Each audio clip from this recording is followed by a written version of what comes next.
L'idée, c'est, voilà, on a vécu une expérience ensemble autour du MOOC agroécologie qui était un peu une première pour Supagro.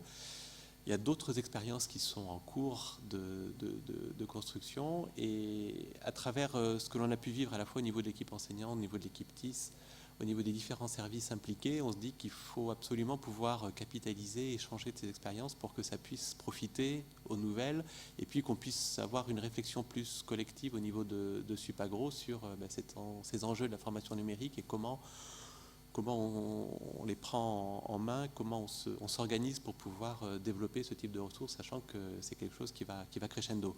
Donc l'idée, c'est vraiment de faire un débriefing, un retour d'expérience, de l'échanger avec vous et de pouvoir discuter à partir de ça.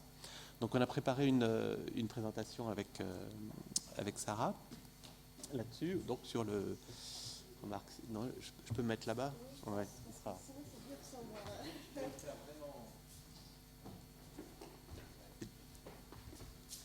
C'est bon ici, ouais. Donc voilà, une présentation pour... donc l'idée, c'est on a ciblé à peu près une demi-heure de présentation, et puis après on va répondre, enfin on va surtout discuter et échanger par rapport à ça.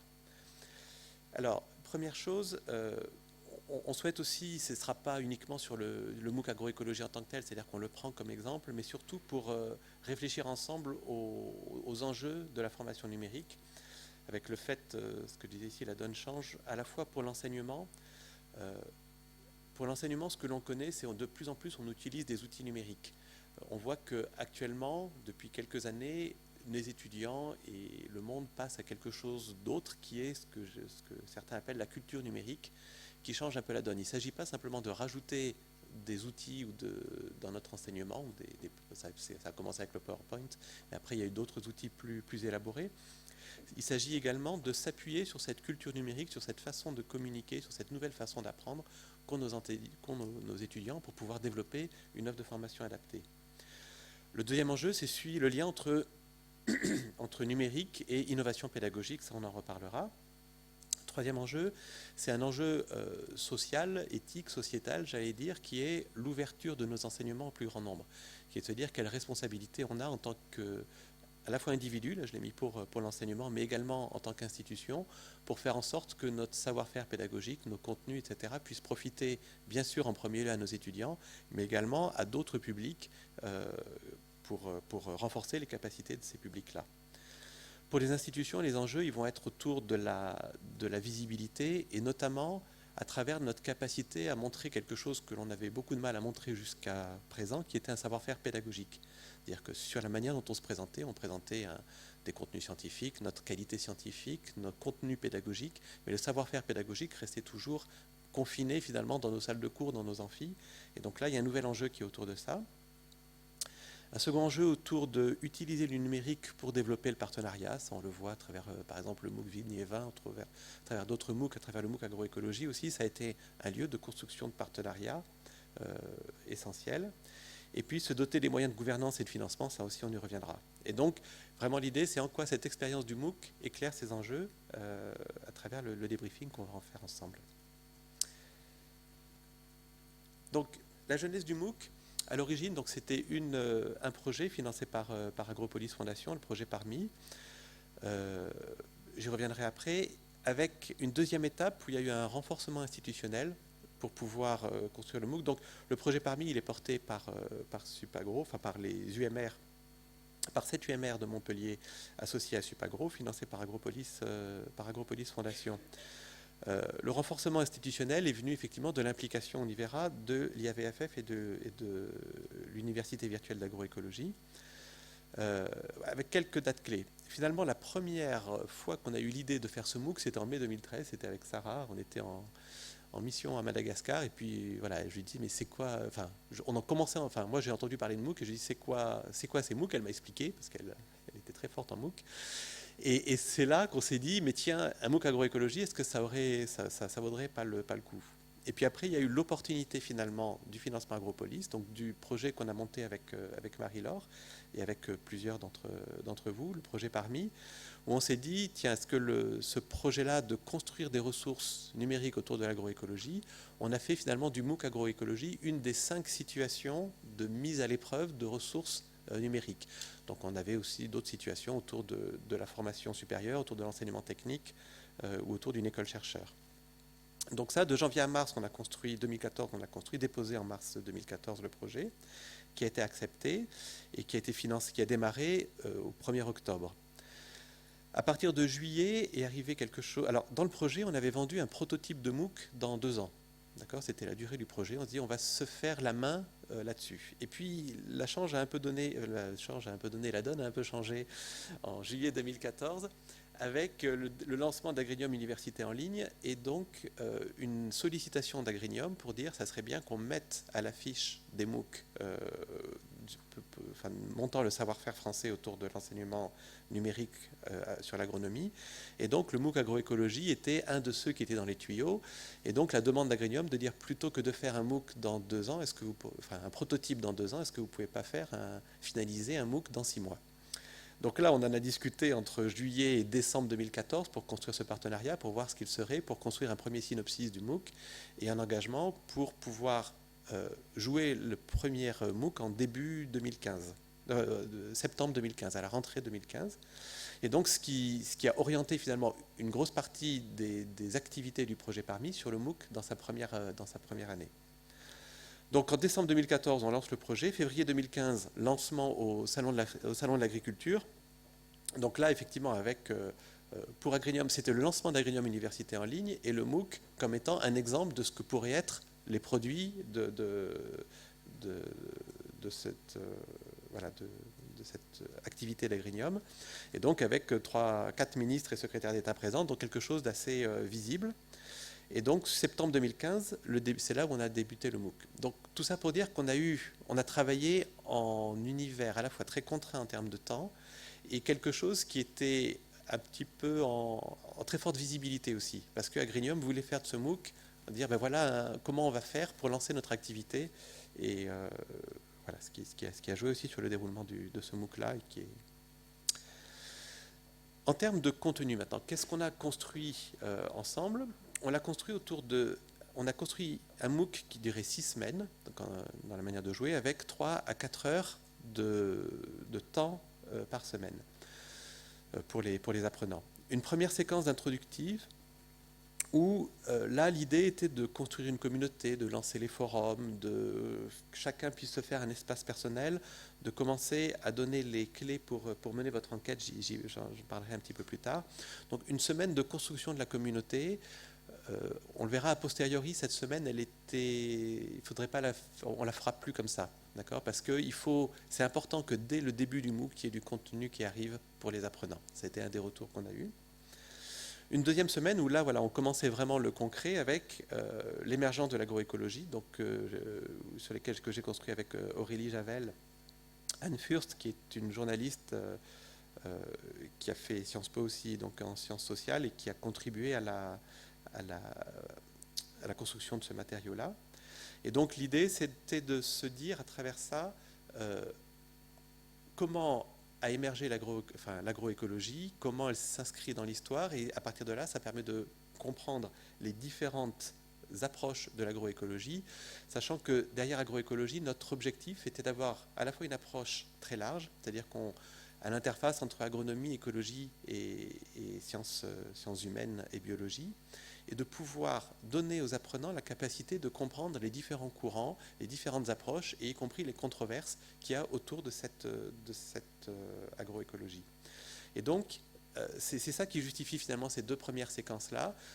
On ne voulait pas rentrer en disant voilà ce que c'est que l'agroécologie, on va vous montrer des exemples d'agroécologie, mais de montrer les différentes définitions, les différentes approches pour pouvoir ouvrir le champ finalement le champ des possibles, enfin le champ de construction de référentiels pour les apprenants. D'où cette approche historique et puis cette deuxième séquence avec les différentes approches, à la fois scientifiques et puis les pratiques agroécologiques. Donc là, que l'on fait avec Elena, avec Antoine Gardarin qui est AgroParisTech, et puis moi-même. À chaque fois, je mets les contributeurs principaux. Il y a également eu des contributeurs secondaires dans les séquences. Une troisième séquence sur la mise en œuvre, c'est-à-dire une fois qu'on voit d'où ça vient, quels en sont les principes, comment concrètement on met en œuvre sur le terrain. Et là, finalement, les apprenants devaient choisir sur les 2 semaines que durait cette séquence, 2 situations de mise en œuvre parmi les 4 qui leur étaient proposées. Donc une sur culture associée, c'est Claire Martin qui en avait le leadership, une sur l'agroforesterie avec Aurélie Mété, une sur le maraîchage dont je m'occupais, et une sur l'élevage avec Magali. Donc à chaque fois, l'idée, c'était de montrer quels étaient les enjeux de cette situation, quels étaient les leviers d'action agroécologique qui étaient mis en œuvre concrètement dans cette situation, et puis d'illustrer avec 1 ou 2 études de cas pour chacune des situations. Et puis une dernière séquence sur lesquelles on avait quelque chose sans doute un peu original par rapport à ce MOOC et par rapport à d'autres MOOC qui ont fait, c'était l'idée de dire on met les apprenants qui le souhaitent en situation de mener une mini-enquête autour de chez eux sur une situation d'agroécologie. Donc ils devaient trouver un acteur qui parlait d'agroécologie. Alors certains, c'était leur oncle qui faisait du jardinage en Guadeloupe, d'autres, c'était commerçant d'à côté, un troisième, c'était un éleveur qui en parlait, ou un conseiller, etc. Donc il y a eu une très grande diversité. L'idée, c'était de pouvoir, d'une part, avoir une approche constructiviste, c'est-à-dire mettre les apprenants en situation de construire des ressources qui pourraient servir aux autres apprenants. Donc ça, c'était une première finalement approche par rapport à ça. La deuxième chose, c'était une difficulté du MOOC, c'est de faire le lien entre des enseignements très généralistes et le contexte particulier de chacun des participants. Et donc les petites flèches noires, finalement, illustrent le fait que chaque semaine, les cadres ou les réflexions ou les contenus qu'on apportait, on leur demandait de le mettre en œuvre dans l'enquête qu'ils avaient à faire. Et donc, ils devaient utiliser les mêmes cadres pour, étape après étape, construire leurs enquêtes. Et donc, en séquence 4, l'idée, c'était de partager les enquêtes, c'est-à-dire qu'on publiait les enquêtes. Il y a eu à peu près une centaine d'enquêtes qui ont été faites par les participants du MOOC au cours de la session. Et donc, tous les participants pouvaient visiter ces enquêtes et apprendre à partir finalement de ces situations où les mêmes cadres que ceux qu'ils avaient eus pendant toute la formation étaient mis en œuvre, mais par les participants eux-mêmes. Voilà, donc ça c'était le dispositif finalement, j'allais dire à la fois transmissif et d'activité, d'accord, sur les 3 heures, il y a à peu près 1h30 de transmissif et 1h30 d'activité, que ce soit des quiz, que ce soit des évaluations par les pairs qui étaient demandées, etc. Donc voilà, et puis en gros il y avait 1h30 de transmissif chaque semaine, 1h30 d'activité et 1 heure d'enquête. C'était ça finalement le schéma qu'on s'était construit pour faire ce MOOC. À partir de ça, ce qu'il faut voir, c'est que ça, c'est une partie du dispositif et tout le reste a tout autant d'importance. Première chose, c'est la lettre info qu'on envoyait chaque semaine pendant le déroulement de la session, où on revenait sur les points forts de la semaine, où on leur expliquait ce qui allait se passer la semaine suivante. Voilà, c'était quelque chose, donc c'était Julien qui était responsable de ça, et chaque semaine, on faisait un petit comité de rédaction où on rédigeait la lettre d'info pour la semaine suivante, qui est vraiment un outil clé pour finalement construire la communauté, pour animer la communauté et donner du sens, enfin voilà, de dire voilà où on en est, voilà où on va, et puis créer le lien entre l'équipe d'animation et puis les participants. Troisième étage, c'est les forums d'échange. Donc ça qui ont eu un rôle clé. On dit finalement, beaucoup dans les MOOC, il y a effectivement ce que l'on apprend sur la gauche avec ce qui est transmissif, et puis il y a beaucoup d'apprentissages qui se font entre pairs. Et là, l'idée, c'était vraiment de pouvoir organiser un dispositif qui permette cet apprentissage entre pairs, qui l'oriente. Donc on avait la première colonne, là c'est sur les groupes de discussion ici à travers Mahara. L'idée, c'était de dire, on met les participants qui le veulent en situation de créer un groupe de discussion sur un sujet qui leur tient à cœur. Alors, ça peut être soit un sujet, par exemple, agroécologie et agroforesterie, ou agroécologie en Lorraine, ou paysans agroécologues, ou etc. Enfin, il y a eu comme ça 128 groupes d'échange qui ont été créés, c'est-à-dire 128 personnes qui se sont mis animateurs de groupes d'échange au sein du MOOC sur une des thématiques extrêmement variées. Et donc, on a pour ça utilisé une plateforme qui permet cela, qui est une sorte de portfolio, qui s'appelle Mahara. Cette plateforme, elle permettait également de stocker les enquêtes faites par les participants. Donc à ça, c'est ajouté des choses plus classiques, c'est-à-dire des forums autour de l'assistance technique et pédagogique, donc là qui étaient animés par l'équipe TIS, un forum autour de l'enquête spécifique, et puis chaque semaine, des forums spécifiques du contenu qui était apporté pendant la semaine, animés par les enseignants impliqués sur cette semaine-là, et puis par l'équipe TIS aussi. Et dernier étage de ce dispositif de formation, les événements live. Donc chaque semaine, et puis même une semaine on en a eu 4 parce qu'il y avait les 4 situations de mise en œuvre en parallèle, on proposait un événement en direct d'une demi-heure. Alors c'était en direct, mais c'était possible de le visionner en retransmission, donc qui se déroulait ici parce qu'on avait la capacité d'avoir le streaming, où finalement les enseignants impliqués dans la semaine répondaient notamment aux questions qu'ils choisissaient et qui étaient discutées sur les forums d'échange thématiques de la semaine. Donc, comment ça se passait concrètement? C'est que Julien faisait une synthèse finalement de toutes les discussions qui avaient eu lieu sur la thématique de la séquence et l'envoyait aux enseignants qui allaient intervenir pendant le live. Et puis, avant le live, 1 heure avant le live, on se voyait avec les enseignants et on choisissait finalement les questions, enfin, 1 heure avant ou un jour avant, on choisissait les questions clés auxquelles ils souhaitaient répondre. C'est-à-dire, notamment, c'est celles qui ont fait polémique ou celles qui montraient une incompréhension de certaines choses qui étaient importantes, etc., pour pouvoir revenir là-dessus. Et après, pendant le live, on animait donc, avec les enseignants pour pouvoir répondre à ces questions. Et on y reviendra, mais ça a été un élément extrêmement important finalement du MOOC, parce que ça permettait à la fois pour les apprenants de voir. Enfin, c'était du direct, il y avait quelque chose, c'était pas simplement je clique sur suivant ou je fais des activités, il y avait quelque chose qui se passait. Pendant l'événement, ils pouvaient aussi intervenir via Twitter ou via le forum pour poser des questions. Donc on rajoutait aussi des questions pendant le live. Et puis aussi, quelque chose qu'on n'avait pas anticipé, mais ça donnait à voir aussi l'équipe en fait. C'est-à-dire qu'il y en a beaucoup, on le verra dans les retours, qui disaient, on voyait, c'était vachement sympa finalement entre vous. Enfin voilà, c'était des moments conviviaux, ces événements live. Puis on a fait un événement live particulier sur le dernier, où on a invité aussi des participants à venir exposer leurs enquêtes, etc. Enfin, il a duré 1 heure, il a été plus grand, et ça a été vraiment quelque chose, je pense, de structurant de l'esprit du MOOC tel qu'il a été fait. Donc voilà, finalement le dispositif de formation, vous voyez, c'est tout ça qu'il fallait réfléchir en amont, c'est-à-dire à la fois les contenus, mais également les forums, les lives et la lettre info pendant le MOOC. Les évolutions, alors ça, maintenant je vous montre comment on va le faire pour la session 2 qui va se jouer en septembre 2016, et puis pour les sessions suivantes. Donc ce qui va changer, c'est qu'on voilà. Alors, première chose, on va simplifier l'interface. C'est-à-dire que là, le fait d'utiliser Mahara faisait qu'il y avait 2 interfaces différentes, celle de la plateforme Fun et celle de Mahara, et ça a perdu beaucoup de gens. Donc, il faut absolument qu'on arrive à simplifier ça. C'est-à-dire faire en sorte que l'interface informatique soit la plus simple possible. Supprimer la séquence 0, je vous en dis, il faut dès le début du MOOC commencer avec du contenu, d'accord, pour alimenter, pour pas créer finalement des forums un petit peu dans le vide.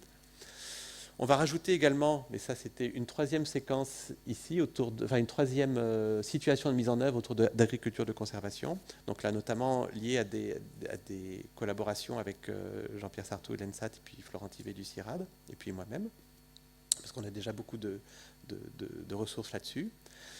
Et puis rajouter aussi une dernière séquence, quelque chose qu'on n'avait pas fait et qui manque, autour de transition agroécologique. C'est-à-dire, on le voit dans ce parcours, on voit l'agroécologie, voilà d'où ça vient, quelles sont les différentes approches, comment on met en œuvre concrètement sur le terrain, mais derrière, comment organiser la transition agroécologique, ça manquait, d'accord, et il y avait quelque chose voilà, qui manquait sur la fin, et du coup, on est en train de travailler sur cette dernière séquence avec Ronan Levelli et Sophie Toyer, et puis Laetitia Maille également, qui est une journaliste américaine que l'on a embauchée pour construire la version anglaise du MOOC. Et donc, dans la session de septembre, l'idée, c'est d'avoir cette dernière séquence-là.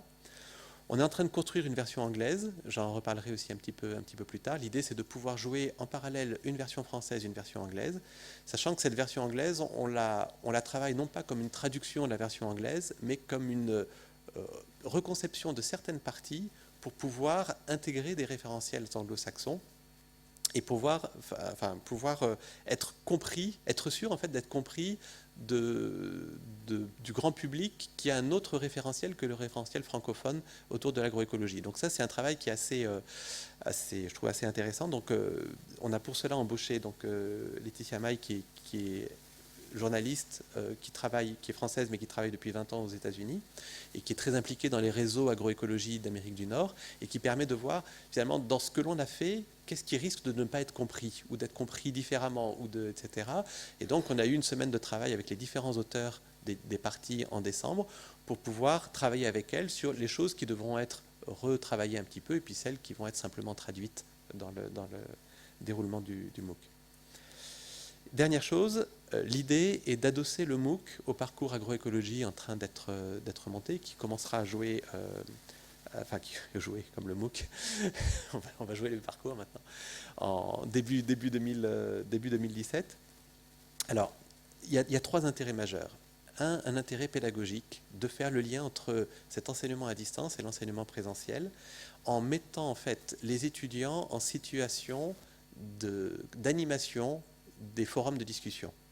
Donc là, on se dit, finalement, à travers ces forums, il y a des tas de choses très intéressantes qui se discutent. Si on met les étudiants en situation d'animation, ça va à la fois leur permettre de voir ce qui se dit, de répondre, de s'impliquer là-dessus, et bien sûr avec derrière un dispositif de supervision pour pouvoir les former. C'est-à-dire quelles ont été les questions auxquelles vous avez eu du mal à répondre ou celles sur lesquelles vous ne savez pas répondre. Comment on peut vous aider à trouver une réponse à ça, etc.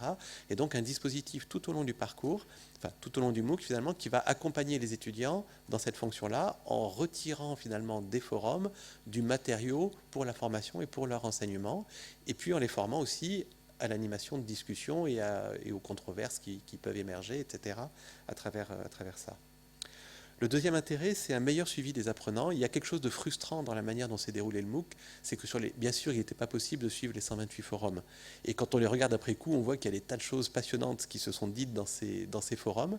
Et donc, finalement, d'avoir les étudiants, d'avoir une veille finalement par rapport à ce qui se dit, de pouvoir faire remonter les choses et faire redescendre des choses intéressantes. Et donc ça peut permettre un meilleur suivi, à la fois au niveau des forums, au niveau des lives ou au niveau du dispositif. Troisième intérêt, c'est par rapport au modèle économique. C'est-à-dire qu'on le verra, il y a l'équipe, finalement, le tutorat a mobilisé pas mal de personnes. Alors, à la fois côté enseignante, mais pas tellement, mais aussi côté équipe TIS. Et donc, si on veut pouvoir jouer ce MOOC de manière économe pour l'établissement, de mettre les étudiants en position de tutorat peut être un moyen, effectivement, de limiter le temps, l'investissement nécessaire pour pour lancer un MOOC. Voilà, donc concrètement, vous voyez, le parcours agroécologie, il est structuré en 3 séquences. La manière dont on imagine adosser ce MOOC, c'est de le faire démarrer un petit peu après le début pour que les étudiants aient eu le temps déjà de se former un peu à l'agroécologie.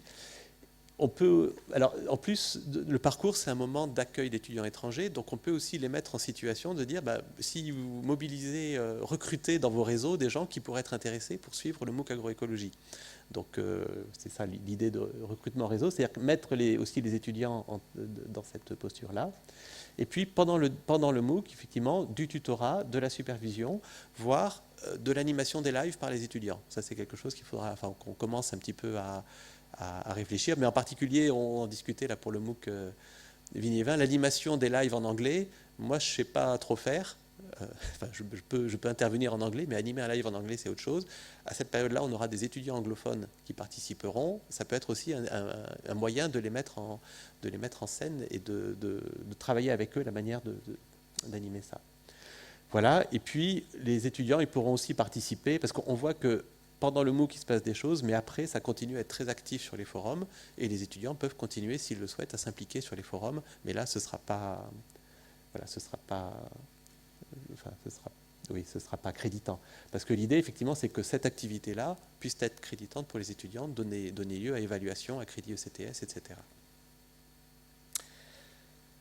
Voilà. Les étapes, tu veux prendre le relais ici, Sarah, ou vas-y.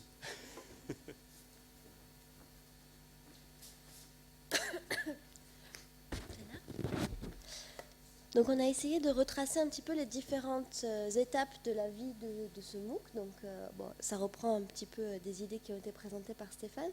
D'abord, il y a eu l'idée, qu'est-ce qu'on va faire dedans. Là, pour préparer un petit peu cette restitution, on regardait un message qu'on a envoyé en juillet, donc avant vraiment de lancer le MOOC, avec le petit synopsis. Au final, on est assez raccord, hein. C'était déjà l'idée qui a été, voilà, le premier élément déclencheur. Après, le scénario pédagogique global de la séquence, ça a été vraiment un élément important.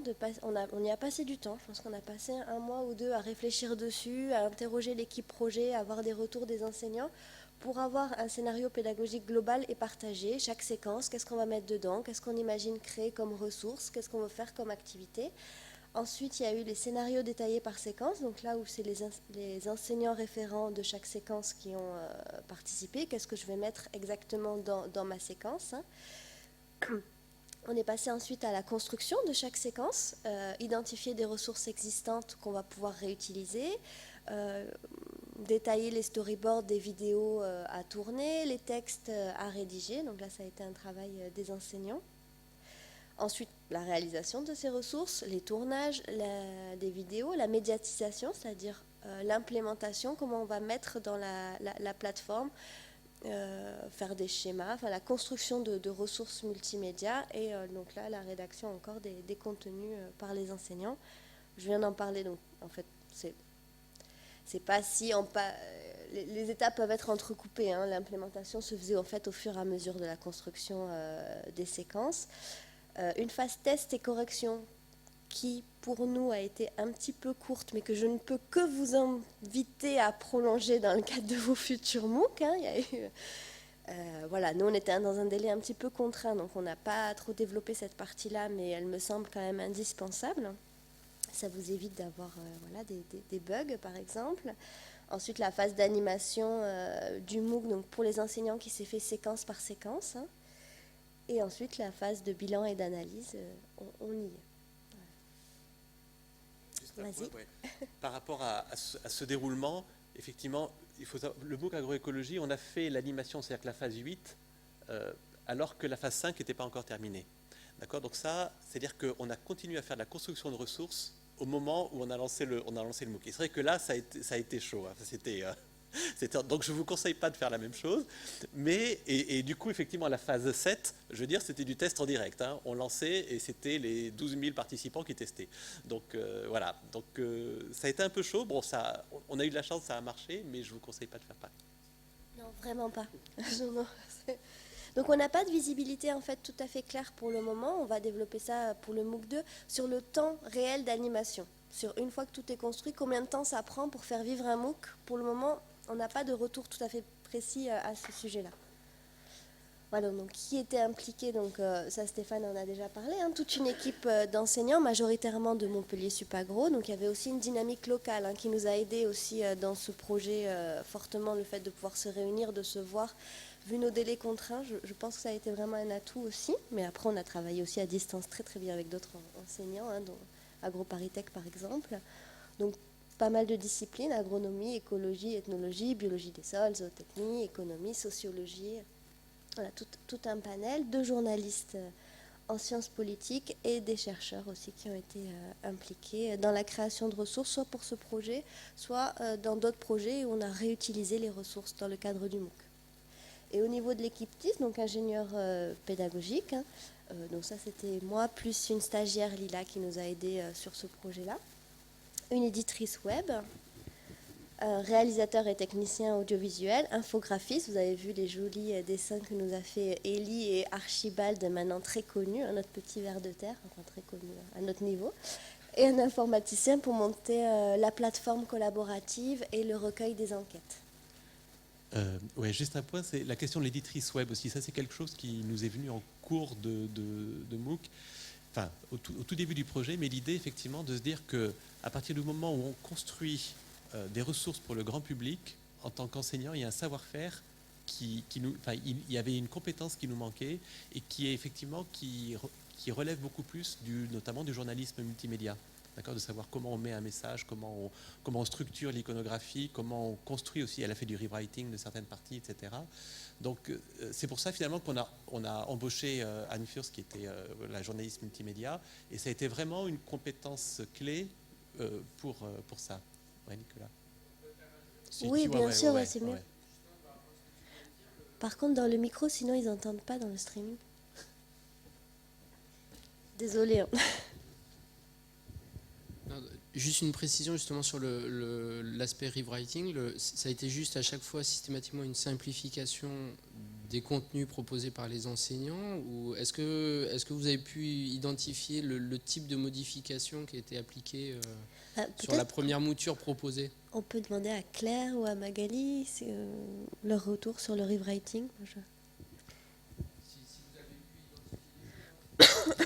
Alors, je parle moi personnellement.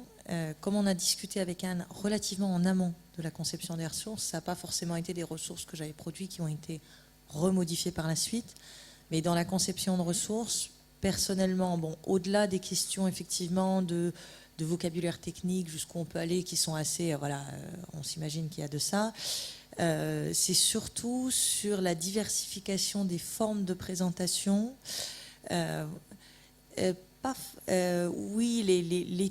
Oui, les temps, les durées, mais les durées, on sait déjà que pour un MOOC, ça doit être court. Donc, moi, ce que m'a apporté le plus, le fait de discuter avec elle, a été justement de réfléchir à combien ça peut être différencié. Et c'est vrai que j'imaginais pas mal de choses enregistrées, et finalement, le fait, il y a eu pas mal de ressources qu'elle a même conseillé de mettre à la lecture. Voilà.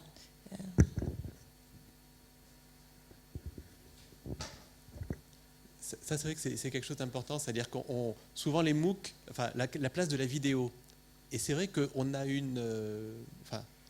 personnellement, je crois que c'est important qu'il y ait des vidéos, mais c'est important aussi qu'il y ait des choses à lire. Et le MOOC a été un travail de rédaction, vraiment, au sens, alors à la fois pour les enseignants, mais du coup, il y a eu un travail sur le texte de cette personne-là qui s'est fait... Et pour partir de l'éditrice web, le but aussi, Stéphane, tu me corriges, mais il me semble c'était aussi d'optimiser le rôle de chacun dans cette chaîne de production. Parce que construire un MOOC, on en parlera tout à l'heure, ça a un certain coût. Construire des ressources numériques, ça a aussi un certain coût.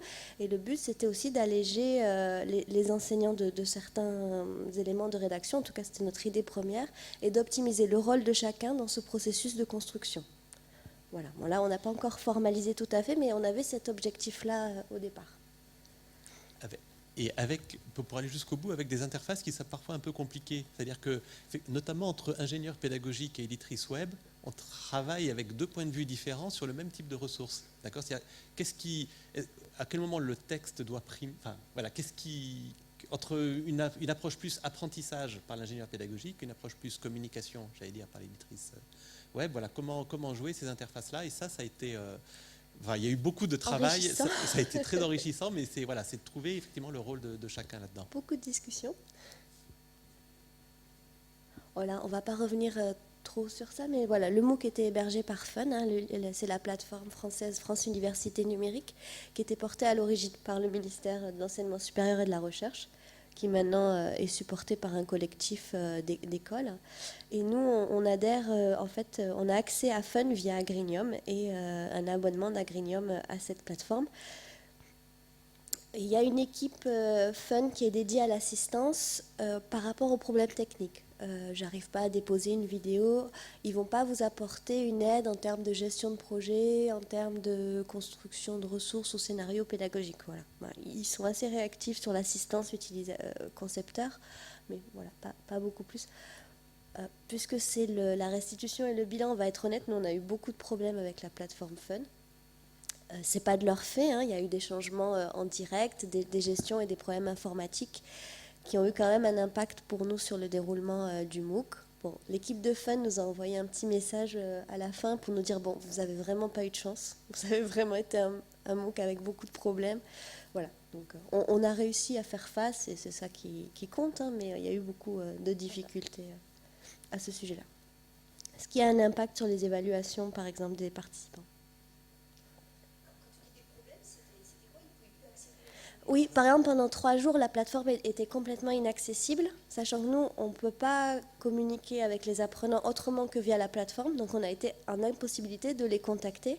Et on avait une évaluation par les pairs, une évaluation en cours à ce moment-là. Et du coup, ils devaient déposer leur copie, mais la plateforme ne marchait pas. La plateforme ne permet pas de modifier des dates après coup, donc il a fallu refaire. Enfin, je vous passe, mais c'était lourd. Ouais. C'était lourd. Ouais. On a eu ça et on a eu les attestations qui n'ont pas fonctionné, qui ont mis plus d'1 mois et demi à être éditées. Donc là, pareil, les apprenants, mais mon attestation. Et des problèmes sur les forums. C'était très compliqué de poster un message sur les forums. On a eu beaucoup de messages, je crois qu'il y a eu plus de 800 messages qui ont été postés sur les forums, sachant que des fois il fallait 5 fois pour poster un message, donc on va dire que les participants étaient motivés. Et, voilà. Et du coup, ils n'obtenaient pas toujours la réponse, parce que nous, des fois, au bout de 5 fois, on essayait, mais voilà, la gestion des forums n'est pas facile, ils en ont conscience, ils sont en train... C'est un système libre, c'est basé sur OpenODX, donc ils sont en train de s'améliorer au fur et à mesure. Voilà, donc pour les prochains MOOC, ça ira mieux et ça pourra que s'améliorer. Ils implémentent aussi des nouvelles fonctionnalités. Maintenant, on peut faire des groupes dans Fun. Enfin voilà, ça évolue. Donc là, je crois que voilà. Ouais. Non, pas forcément. Alors je dis la question de Dominique, est-ce qu'on a des moyens de changer de plateforme ou est-ce qu'on est toujours sur Fun? Non, on n'est pas point et main liés avec Fun. Non, on peut changer de plateforme. Après, il y a des coûts de transfert. Il y a des coûts de transfert parce que ce n'est pas les mêmes technologies, donc ça ne va pas être les mêmes formats. Il y a des fois des coûts d'accès. Certaines plateformes américaines, elles ne sont pas accessibles. On ne peut pas déposer son cours sur EDX américain ou Coursera. Enfin, on ne peut pas. On peut peut-être, mais les coûts ne sont pas les mêmes et puis il faut avoir une certaine notoriété. Enfin, ça demande des études. On n'est pas point... Voilà. C'est possible, mais ce n'est pas si simple et pourquoi pas. En termes de plateforme française, il n'y a pas trop l'équivalent. Voilà. Donc ça, c'était quelques chiffres clés du MOOC. Tu veux les présenter, Stéphane? Tu veux, ouais, vite. Ouais. Donc on a eu un peu plus de 12 000 inscrits, de plus de 100 pays. Il y a la carte des pays. Autant de femmes que d'hommes. Oui, d'accord. La carte des pays, la carte, elle est un petit peu petite, la carte des pays. Il y avait une trentaine de pays avec plus de 10 inscrits. Donc effectivement, alors on le voit pas bien là parce que c'est petit, mais c'est essentiellement effectivement la francophonie et puis un petit peu Amérique du Nord et du Sud. Et donc avec et certains pays, 200 participants de Madagascar, du Sénégal, Afrique de l'Ouest a été très présente, la Belgique aussi, Haïti, on avait 130 participants. Voilà, donc quelque chose qui a été très large, on essayait de, sachant qu'on n'a pas, on en reparlera sur la communication, mais on a essayé de ne pas faire trop de pub pour la première version parce qu'on savait que ça allait être chaud et qu'on voulait faire un petit peu un essai par rapport à ça. Alors j'en profite pour dire en live, il y a Christian qui a posé la question parce que du MOOC en anglais. Parce qu'évidemment l'idée c'est notamment tout ce qui est à droite de la carte, c'est-à-dire Asie et puis Amérique également du Nord, enfin il y a un potentiel public et puis Afrique de l'Est anglophone qui pour l'instant est inaccessible, d'où l'intérêt aussi de faire le MOOC en anglais. Et la question de Christian c'est de se dire est-ce qu'on va jouer les deux versions du MOOC en parallèle? Oui. Dans le petit schéma que je vous ai présenté, j'ai oublié de le dire, mais l'idée c'est que pendant le parcours agroécologie, on joue les deux parties et finalement les étudiants qui sont soit anglophones, soit suffisamment à l'aise en anglais iront dans le tutorat des groupes anglais et ceux qui sont francophones ou pas suffisamment à l'aise iront dans le tutorat des groupes français. On ne sait pas encore si on fera la même plateforme parce que je pense qu'on essaiera de le faire au même endroit. D'accord, pour que notamment des francophones puissent suivre certains fils de discussion de groupes anglophones, etc. Enfin, on va essayer de préciser ça. À peu près autant d'hommes que de femmes. La moitié niveau master. Donc effectivement, on dit que c'est grand public, mais on sélectionne quand même. Mais 10% avec niveau bac, etc. Enfin, je passe rapidement. On a fait aussi un document, enfin Sarah a beaucoup fait, et puis je l'ai contribué aussi, un document qui fait là une quarantaine de pages de débriefing de tout le MOOC, qu'on mettra toutes les données, qu'on mettra à votre disposition, et notamment pour où on revient sur tout, et je pense que c'est important de pouvoir capitaliser là-dessus. Donc tout ça y est. Alors bien sûr des jeunes, mais vous voyez, 20 à 30 ans, c'est 35%, mais aussi de 40, 50, 50, 60, c'est-à-dire de la formation tout au long de la vie, ça c'était intéressant. 131 groupes d'échange, j'en ai parlé. Maintenant, sur les 12 000, combien ont été actifs? Ça, c'est très difficile. Enfin, on a du mal finalement à qualifier ça. Alors, quelques éléments. Plus de 3 000 ont fait un profil dans Mahara, c'est-à-dire qui demandaient un certain investissement, où ils disaient qui je suis, quel est mon projet agroécologique, etc., pour qu'ils se connaissent. Donc, c'est pas mal. Il y a eu 117 enquêtes. Environ, il y en avait à peu près 2000, c'est ça, qui faisaient les... Enfin, évaluation par les pairs ou tests et quiz, etc. 117 enquêtes et 6% ont été jusqu'à l'attestation de réussite par rapport aux 12 000. Sachant que c'est évidemment à prendre à des pincettes, c'est-à-dire que si on les rapporte aux 3 000, parce que sur les 12 000, il y en a certains, enfin, j'en ai rencontré plein qui me disent oui, moi je me suis inscrit, mais j'ai même pas pu cliquer une fois. Voilà, et ça, alors on pourra peut-être l'avoir, mais là aussi la plateforme Fun, elle facilite pas beaucoup les choses de ce point de vue-là, c'est-à-dire à voir qui a cliqué quand, sur quoi, etc., de pouvoir suivre plus précisément. Je te laisse répondre. Pour obtenir l'attestation de réussite, alors ça c'est des choix, c'est totalement paramétrable, c'est les équipes pédagogiques qui décident. Nous on avait décidé qu'il fallait avoir 50% de bonnes réponses à l'ensemble des évaluations de tout le MOOC. Et sachant que si on suivait le parcours enquête, on avait forcément 20% de points en plus. Donc c'était sur 120%. Et il fallait avoir 50% de réussite. C'était pas très très dur d'avoir l'attestation. Il fallait être un petit peu régulier, faire une évaluation par les pairs et 2-3 quiz. Et c'est quelque chose c'est une attestation, mais qui a aucune valeur juridique. Au sens, on n'est pas, en particulier, on n'est pas sûr de l'identité de celui qui a répondu, donc on peut pas, ça donne pas des ECTS, ça donne pas, etc. Mais en même temps, c'est quelque chose où on voit dans les CV, voilà, on voit ça qui apparaît, c'est-à-dire voilà, j'ai fait ce MOOC et je joins mon attestation de réussite à ce MOOC, et sans que ça ait de valeur juridique, ça permet à l'employeur de dire qu'est-ce que vous avez appris pendant ce MOOC, etc. Donc ça en fait quelque chose quand même. Certains participants, alors pas tous, à beaucoup, ils en avaient, c'était pas pour ça qu'ils faisaient le MOOC, mais pour certains participants, ça peut être intéressant d'avoir ça. C'est une belle transition avec l'évolution du nombre de participants durant le MOOC et qu'est-ce qui les a poussés à aller jusqu'au bout. Alors du coup, on voit que il y a eu une plus forte participation bien sûr au niveau de la séquence 1 et des réponses au quiz, mais excusez-moi, je suis un peu malade. Ça diminue, mais ça diminue pas non plus de manière exponentielle. Enfin voilà, ça reste, je trouve, assez correct en termes de diminution. On arrive à une base de 1000 participants actifs en fin de formation, ce qui est à peu près correct comparé aux autres MOOC. Tu veux que je te relaie ? Non, ça va aller. Je vais y arriver. Et donc, qu'est-ce qui les a poussés? On voit quand même que si on rejoint la volonté d'acquérir des nouvelles compétences et le plaisir d'apprendre, suivre un MOOC, c'est quand même une volonté personnelle. C'est quelque chose qu'on fait pour soi, parce que la thématique nous intéresse et qu'on a envie d'approfondir son panel de connaissances. C'est vraiment de la formation personnelle.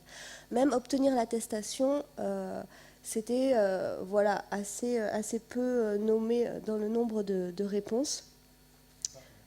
Pas 34% bien sûr, mais ça arrive en 4e position. On ne va pas suivre un MOOC pour avoir une attestation et la valoriser dans sa carrière professionnelle. Ça va sûrement venir maintenant avec les ECTS qui apparaissent dans les MOOC, les certificats, les systèmes de badge qu'on peut valoriser. Ça va arriver, mais ce n'est pas encore tout à fait ça. Voilà. Et personne n'a trop été forcé ou incité à le faire que 1%. Voilà. Quelle a été la situation professionnelle des inscrits? Alors ça, c'est des données qui viennent du questionnaire de fin de MOOC, où on a eu 500 personnes qui ont répondu au questionnaire de fin de MOOC, et c'était déclaratif. Ils disaient je fais ça, c'était pas un choix multiple. On voit quand même qu'il y a 70%, à peu près 69% des personnes qui étaient en activité. Voilà. Un taux d'étudiants assez faible, 7%. Voilà. Après, ça se comprend aussi parce que les étudiants, ils ont un fort volume horaire dans la semaine. Ils n'ont pas forcément le temps de suivre des parcours complémentaires. Et des retraités et des sans-emploi ou en recherche d'emploi. On a eu pas mal de reconversions professionnelles. Dans les arguments qui ont été dits dans les réponses libres, beaucoup de personnes en reconversion professionnelle et qui voyaient l'intérêt à ce niveau-là. Voilà. Et à partir de leurs réponses, on a fait un petit panorama des métiers, donc c'est assez large. Voilà. Pas mal d'enseignants, d'agriculteurs. Voilà. Juste un petit élément par rapport aux enseignants. Il y a eu aussi beaucoup d'enseignants de la formation technique agricole qui ont suivi le MOOC. Et il y a eu même une remarque de la DGER en disant si on regarde le nombre de personnes qui ont suivi la formation continue l'année dernière dans l'enseignement technique agricole, elle est inférieure, enfin le nombre d'enseignants qui ont suivi des formations continues, ce nombre est inférieur au nombre d'enseignants qui ont suivi le MOOC. Et donc ça, c'est-à-dire, est-ce qu'on n'est pas sur quelque chose qui peut être intéressant, on en parlera derrière, pour la formation continue notamment des enseignants, mais également d'autres publics. Donc des retours encore du questionnaire de fin de MOOC sur l'utilité. Donc là, on rejoint un petit peu la motivation à aller jusqu'au bout. C'est une volonté de culture personnelle. Ça c'est utile pour leur culture générale. Voilà. Et aussi quand même dans les contextes d'activité professionnelle. Donc là, on rejoint aussi beaucoup de personnes en emploi qui vont chercher des informations pour leur métier, leur pratique ou en reconversion. Le contexte scolaire et universitaire apparaît quand même en 3e position, mais bien en dessous par rapport au pourcentage de réponses. Donc là, on ne va pas détailler toutes les difficultés rencontrées par les participants durant le MOOC, mais il y en a quand même une qui émerge, c'est le manque de temps. Le problème principal des participants qui suivent un MOOC, c'est trouver le temps pour suivre le MOOC. Et ça, c'est vraiment le problème principal. Du coup, ça nécessite, nous, au moment où on crée les MOOC, où on envisage les dispositifs, de bien réfléchir au niveau de la scénarisation, de qu'est-ce qu'on propose, comment on le propose, pour prendre en compte ce problème de disponibilité temps. La suggestion de plusieurs parcours, ça peut être intéressant pour pallier à ce type de difficultés. Avoir une estimation précise. Dans les retours, on nous a quand même pas mal énoncé qu'on avait été on avait dit 4 heures de travail personnel et ça a été un petit peu frustrant pour les apprenants parce qu'en fait il y avait un peu plus de temps par semaine. Voilà. Un élément aussi intéressant, c'est le manque d'encadrement. Vous voyez qu'il y a moins de 10%. Finalement, ce n'est pas un problème parce qu'on l'a peu encadré, ce MOOC, je vous le disais, parce qu'on était à la fois toujours dans la construction au moment où il jouait et c'est vrai qu'on n'a pas beaucoup investi dans l'encadrement et ce n'est pas sorti comme étant quelque chose de vraiment problématique. Donc il faut vraiment réfléchir le dispositif en amont pour permettre du non-encadrement d'une certaine manière.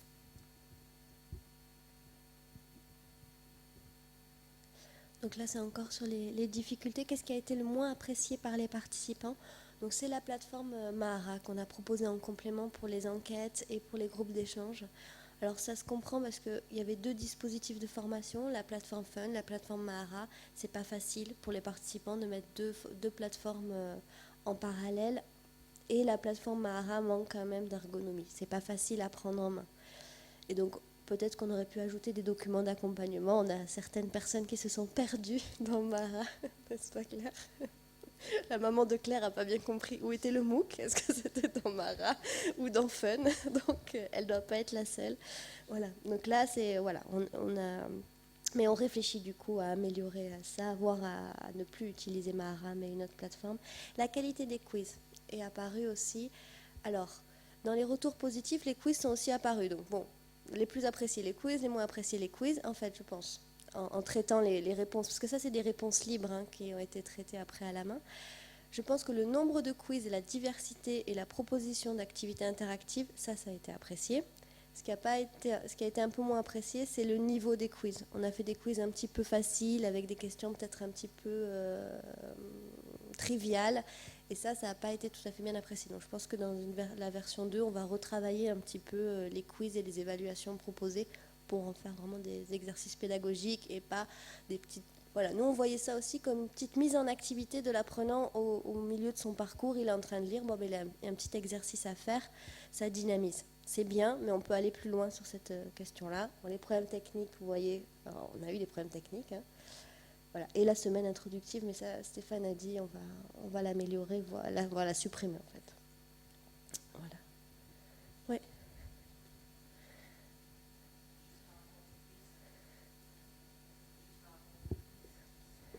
Il n'y a pas eu...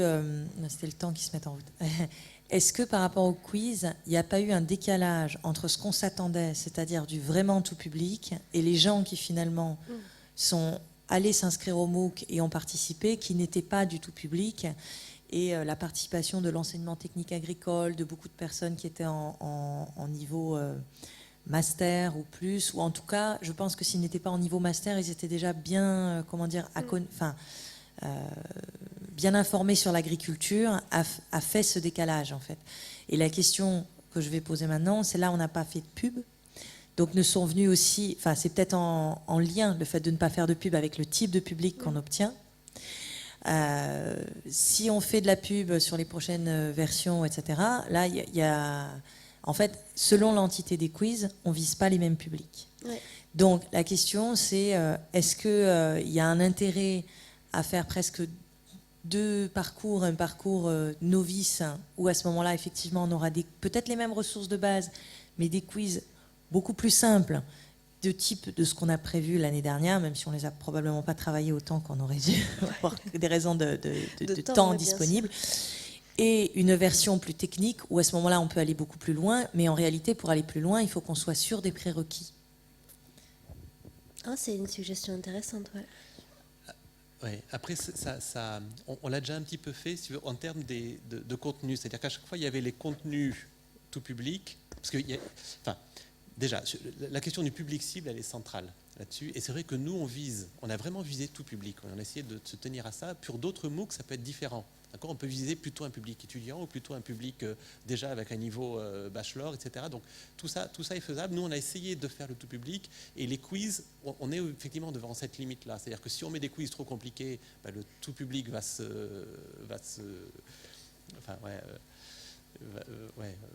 arrêter là et se désinvestir. Et si on met des choses trop simples, ceux qui sont un petit peu avancés vont... Donc, ce qu'on a fait au niveau des contenus, c'est qu'à chaque fois, on proposait des contenus complémentaires. C'est-à-dire qu'on faisait, si tu veux, le contenu de base. Et pour ceux qui savaient déjà, ils le lisaient vite, ce contenu de base. Et après, des ressources complémentaires pour ceux qui souhaitaient. Et je pense que pour les quiz, on peut faire la même chose. D'accord ? C'est-à-dire faire les quiz de base. Et puis, si vous voulez aller plus loin, faire les quiz complémentaires. Avec une difficulté, c'est que l'histoire des 3 heures par semaine, c'est que si on fait toutes les ressources complémentaires, on fait plus que 3 heures par semaine. D'accord ? Et du coup, c'est à chaque personne de se dire, mais jusqu'où je m'arrête ? C'est entre s'adapter à une diversité de public et puis avoir quelque chose d'assez scolaire dont on est sûr que ça tient dans 3 heures, qui est pas évident à faire. Donc c'est vrai qu'il y avait quand même beaucoup de travail aussi sur les forums et de questions, de se dire, est-ce que je dois faire ça ? Parfois, il y a des gens, mais est-ce que je suis obligé de faire ? C'est comme tu veux. La liberté qu'on donne au MOOC, elle est parfois mal vécue par les apprenants aussi. Donc c'est ça qui est un petit peu difficile. Ça s'est vu aussi au niveau des quiz. On avait des retours. Mais moi, j'ai eu que 49% à ce quiz-là. Il faudrait que j'ai 52 pour... C'était rigolo, on ne s'attendait pas à ça, non ? On pensait, vu qu'ils venaient pour leur culture personnelle, et en fait, non, il y a le côté point, pourcentage, résultat au quiz qui était très important, et je pense qu'on prendra plus en considération dans les prochaines versions. On l'avait honnêtement un peu sous-estimé au départ. Pour nous, c'était pas très important. On voulait pas faire un exercice très scolaire et je pense qu'on va travailler un peu plus ça et peut-être travailler aussi le côté gamification, comme on dit, le côté un petit peu ludique par rapport au quiz et voilà. Ça peut être une solution pour être dans ce scoring, dans ce résultat, sans tomber dans le scolaire, voilà. Elena, tu voulais... Moi, je voulais juste ajouter ce que tu viens de dire, qu'on pourrait imaginer, en tout cas pour la séquence 2, qu'on n'a pas eu le temps de le faire, de mettre un quiz pour aller plus loin. Comme le premier, c'était très simple, et limite, et qu'ils n'auront pas, ceux qui se sentent à un niveau supérieur, ne pas faire le premier pour ne pas perdre du temps, et aller directement à des questions un peu plus... Ouais, et je pense qu'effectivement, ça, c'est une bonne idée. Après, il faut en amont très bien clarifier ça et faire un code couleur en disant, voilà, ça c'est pour si vous êtes débutant, c'est ça, et ça suffit pour avoir l'attestation au bout. Après, si vous voulez aller plus loin, vous pouvez faire ça et trouver une manière qui ne se perde pas effectivement dans ces différents niveaux, j'allais dire, de parcours. Après, nous, on avait beaucoup d'activités et quiz qui ne comptaient pas dans l'évaluation. Donc, du coup, ces deux niveaux peuvent quand même coexister. Donc là, c'est les éléments qui ont été le plus appréciés par les participants. Donc, ça a été vraiment... un consensus sur la qualité pédagogique des contenus, la qualité des intervenants. Vraiment, c'est vraiment sorti majoritairement dans les réponses. Et sur le déroulement du MOOC et le scénario pédagogique. Voilà. Ça, c'est vrai qu'on avait passé du temps à travailler sur le scénario du MOOC et je pense qu'au final, on a bien fait. Ouais.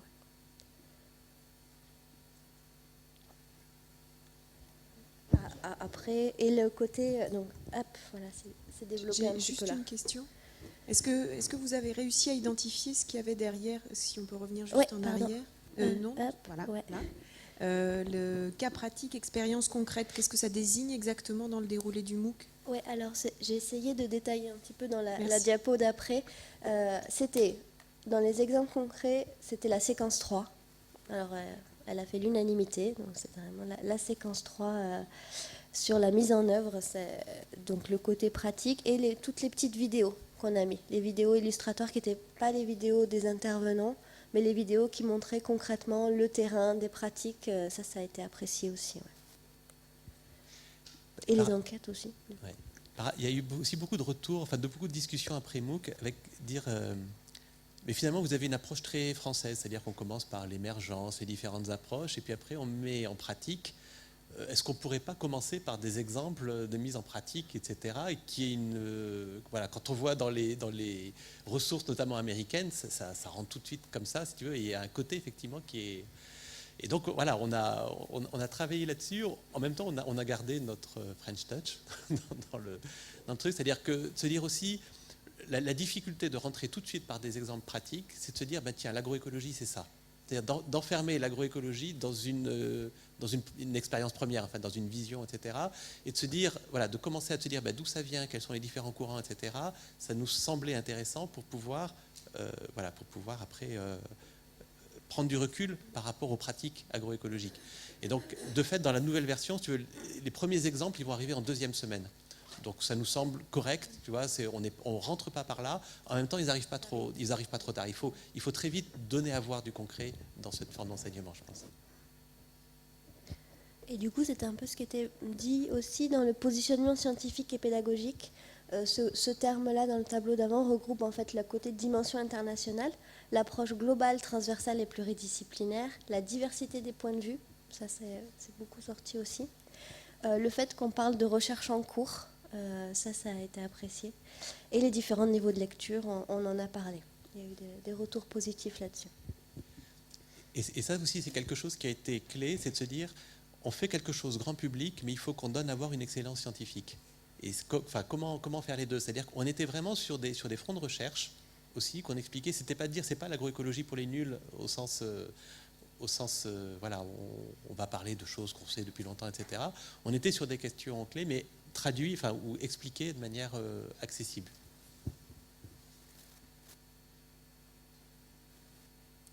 Ça, c'est pour se faire du bien. De temps en temps, il y a... Ouais, je vais te laisser lire, parce que moi je m'étouffe un peu. Ouais, tu veux que je commande ça?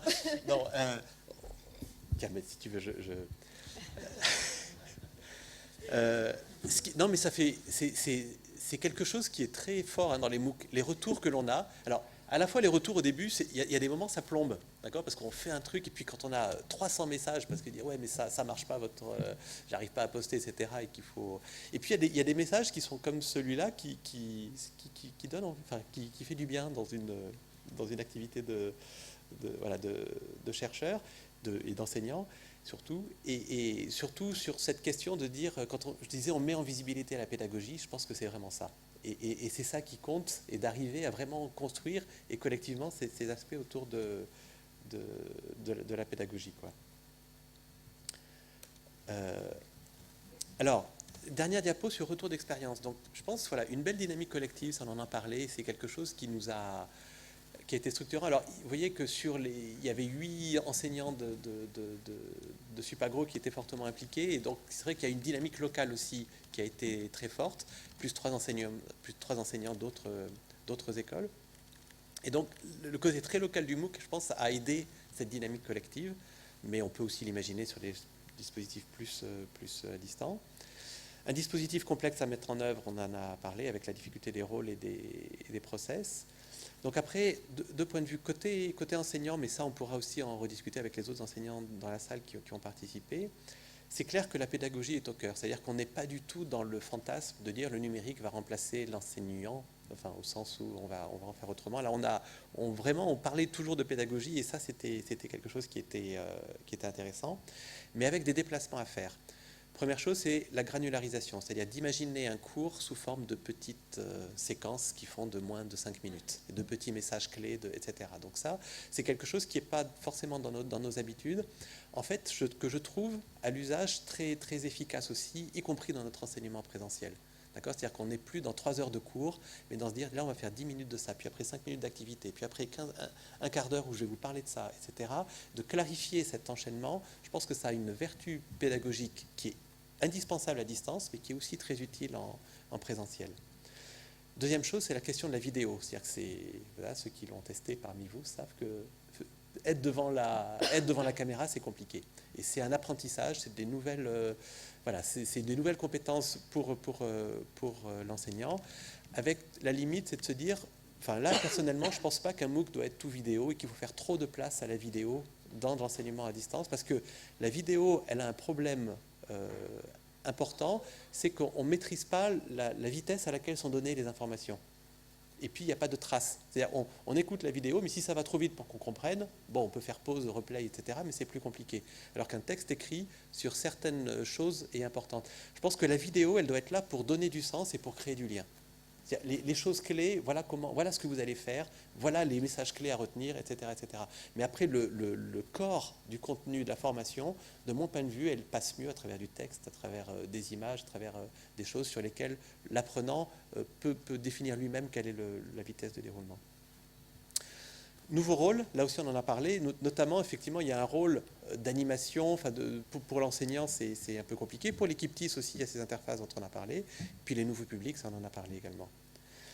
L'autre chose qui est difficile pour l'enseignant, c'est cette histoire d'apprentissage entre pairs, c'est de se dire par exemple, il y a beaucoup d'apprentissages qui vont se faire sur les forums. Ils vont faire des devoirs qui vont être corrigés par les pairs et pas corrigés par nous. Et tout de suite la difficulté, c'est de dire mais est-ce qu'on peut être sûr qui ne vont pas dire n'importe quoi sur les forums, et que finalement le MOOC ne va pas être le véhicule de n'importe quoi sur l'agroécologie. Et donc il y a une forme de dépossession de la part de l'enseignant, de confiance à la fois dans le dispositif, mais dans les apprenants, qu'il faut pouvoir gérer, à la fois en gardant une veille. Il faut faire attention que sur les forums, ils ne se disent pas n'importe quoi, à la fois du point de vue de l'agroécologie, mais aussi du point de vue, on le sait, la violence qui peut s'exprimer parfois sur les forums auxquels on peut participer. Là, on l'a pas eu dans le MOOC, j'y reviendrai après, mais voilà, c'est quelque chose qui est important Et puis travailler, innover avec d'autres, ça on en a déjà pas mal parlé, je ne vais pas revenir là-dessus. Sur le point de vue l'équipe TIS, tu veux que je le fasse, Sarah, ou tu Non, ça va mieux. J'ai une petite pause.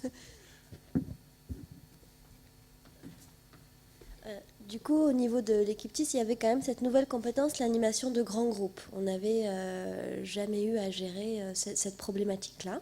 Donc ça a été vraiment intéressant et je pense qu'on a développé quelques techniques, quelques mises en œuvre au niveau du scénario pédagogique pour prendre en compte cette dimension de grands groupes. C'était l'opportunité de tester des dispositifs innovants. Alors, c'était pas concrètement l'enquête, par exemple, se dire, c'était quelque chose auquel au sein de l'équipe, on en parlait depuis un moment, se dire, le virtuel, c'est bien, mais il y a aussi du concret, il y a aussi du terrain. Les gens, ils ne sont pas que derrière leur ordinateur, ils ont un environnement proche.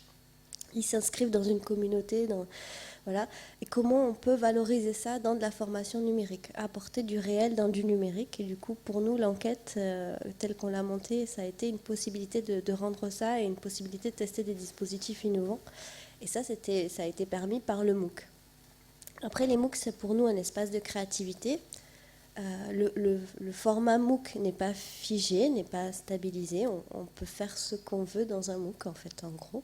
Donc, voilà, on n'est pas obligé de faire que des vidéos et des quiz. On a tout un panorama et tout un panel de possibilités en termes de scénarisation pédagogique. On a développé une approche, ça on l'avait déjà, mais ça a été mis en œuvre encore de manière plus forte dans le MOOC. C'était ce côté approche pragmatique. On peut faire des très très jolies choses, des très très jolies vidéos, des magnifiques animations 3D, sauf qu'on n'a pas forcément les moyens, ni en termes de temps, ni en termes financiers. Donc on a encore plus insisté sur cette approche pragmatique et sur la qualité de l'apprentissage et la qualité pédagogique et la transmission du message pédagogique avant tout et avant la forme principalement. Il y a eu des arbitrages des fois un petit peu mouvementés au sein de l'équipe, mais on y est arrivé. Voilà. Et pour nous, un MOOC, ça a demandé au niveau de l'équipe TIC beaucoup d'adaptation, d'agilité. Le terme est à la mode et il est bien adapté dans ce cas-là. Face aux problèmes techniques, de travailler individuellement avec chaque enseignant pour... J'espère qu'on a réussi à ce que vous ayez chacun ce que vous vouliez. Voilà, au retour des apprenants qui font des feedbacks au fur et à mesure du MOOC. Donc on essayait de s'adapter. Pour la petite histoire, la première évaluation par les pairs, on avait dit, bon, il faut 1500 signes. On travaillait avec une journaliste, donc c'est des termes, voilà, ça fait à peu près 30 lignes, je crois. Alors tout le monde dit, ah non, et puis... les retours des apprenants, c'était non, mais c'était un petit peu trop restrictif. Et puis lui, il a fait 10 lignes et vous lui avez pas mis moins de points. Enfin bon, bref, on est rentré, on s'est dit, bon, allez, deuxième évaluation, on annule le nombre de signes. Et là, oh, mais je sais plus quoi faire, combien je dois faire de lignes. Bon, voilà, donc on essaye de s'adapter au retour des apprenants, mais voilà, pas tous, bien sûr. Voilà. Ça, c'était, on l'a déjà lu, non ? D'accord. Je me défends, on peut se renvoyer des fleurs, hein, on est... Voilà. Donc après... Je peux poser une Vas-y, question ouais, Dominique. Par rapport à ce qui vient d'être dit, moi je me pose la question depuis le début des MOOC, là, et puis comme il y a plein de profs dans la salle, j'en profite. Je voudrais savoir si ça a vraiment... ça change votre métier ou votre futur métier en tant qu'enseignant. Je te propose, on garde la question, on n'a plus que 2 diapos, donc ça va permettre aux enseignants de la salle de répondre, de réfléchir à la réponse, et on la met dans la discussion juste après, parce que c'est une réponse qui est, je pense, très large. Enfin, tu vois, qui est... Donc voilà, du coup, intérêt limite. Il y a toujours ce lien entre justement innovation numérique et innovation pédagogique. D'accord, le MOOC, c'est une innovation numérique, mais en quoi ça sert une innovation pédagogique ? L'autre chose que disait Sarah, c'est ancrer les apprentissages dans les contextes locaux. Ça, c'est vraiment une tension, une difficulté qu'il faut avoir. C'est à la fois, on fait un truc pour 12 000 personnes, et à chaque fois, c'est 12 000 individus qui a chacun son contexte, et comment prendre en compte ces différents contextes-là. Juste, le premier point, c'était aussi... Vas-y. Ça marche pas. Si, Si. C'était aussi de dire, c'est pas parce que vous faites quelque chose de numérique que c'est forcément innovant pédagogiquement, que ça va forcément servir le dispositif pédagogique. On fait vraiment attention à ce distinguo-là. C'est pas forcément lié directement. Voilà. Après, sur les autres intérêts, on en a déjà pas mal parlé, donc je vais passer vite. Ouais, et puis ça renvoie à la question de Dominique, donc on en reparlera après. Les limites, problèmes techniques. Des modalités d'animation à consolider. Quelque chose qu'on n'avait pas anticipé aussi, c'est que le MOOC crée une vague qui ne s'arrête pas à la fin du MOOC. Qu'est-ce qu'on fait de ces 12 000 inscrits ? Les nombres de messages, et ok, ça c'est fini. Enfin, il y a vraiment on se sent orphelin, qu'est-ce qu'on fait maintenant ? Et ça, on ne l'avait pas anticipé, donc on n'a pas fait grand-chose. On leur a dit, débrouillez-vous, retenez chez vous, etc. Mais je pense qu'il y a quelque chose vraiment à créer, de se dire, ces 12 000 inscrits, on en aura d'autres encore à la deuxième session, etc. Comment on peut créer une communauté, justement, autour de ça, qui puisse vivre ou qui puisse avoir un intérêt pour l'école. Un modèle économique à trouver, j'en parlerai juste après, c'est-à-dire qu'il y a effectivement, il y avait une question aussi là sur est-ce que finalement le MOOC est un produit d'appel. Enfin, dans le modèle économique, il y a effectivement le MOOC produit d'appel pour recruter des étudiants chez nous.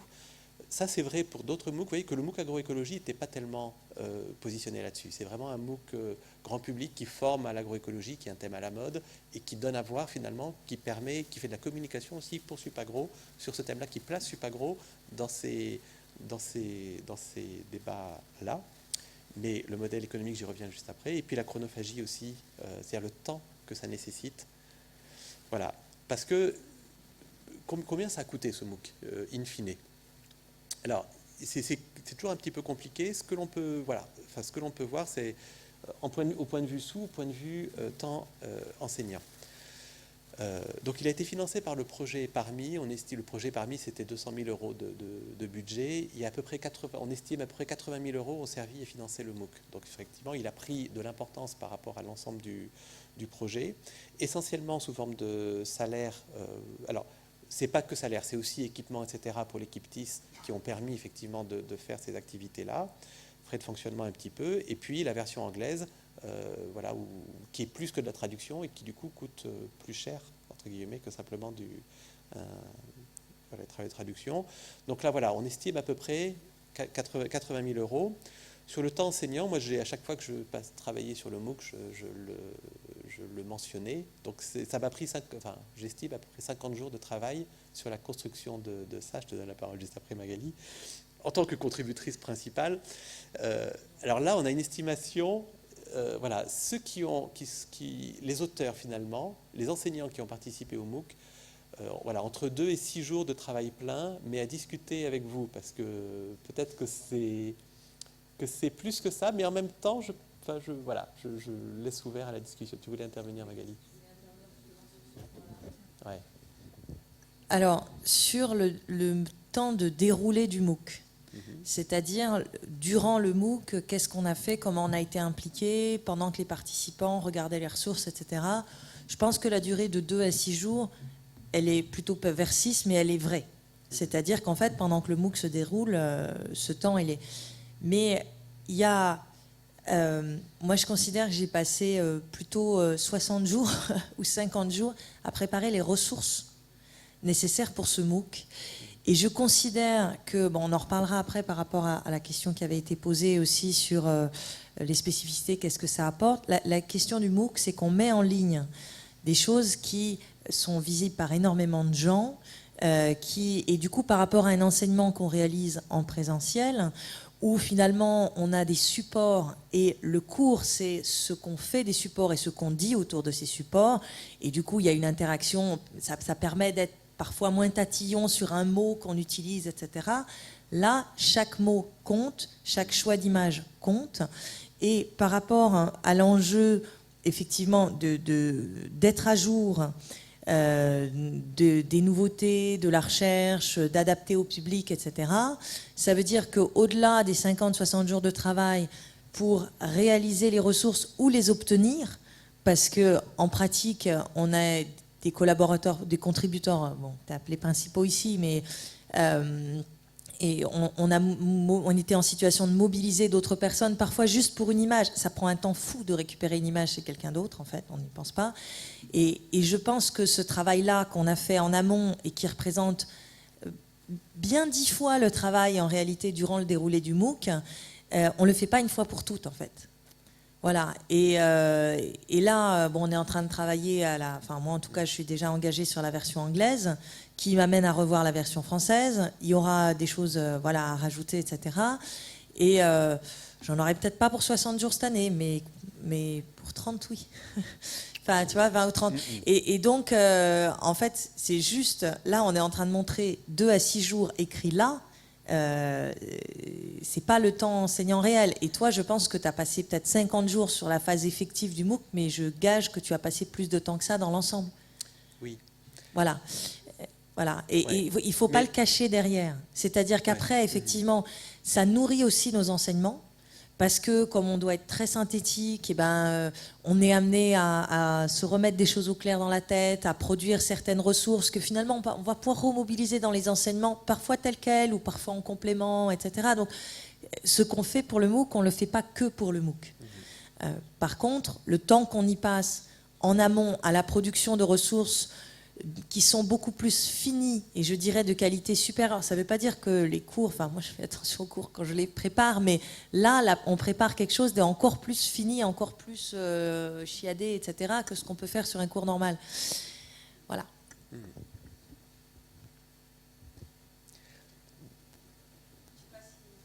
Ouais. Non, mais de toute façon, mais c'est l'enjeu. Enfin, là effectivement, on n'a pas été très loin, toi, dans cette estimation-là, mais c'est aussi l'enjeu de ce débriefing-là, c'est qu'on puisse partager ça et de se dire, je pense que les temps d'application, donc ouais, là, il commence à y avoir Ronan et Sophie qui disent, mince, c'est 60 jours.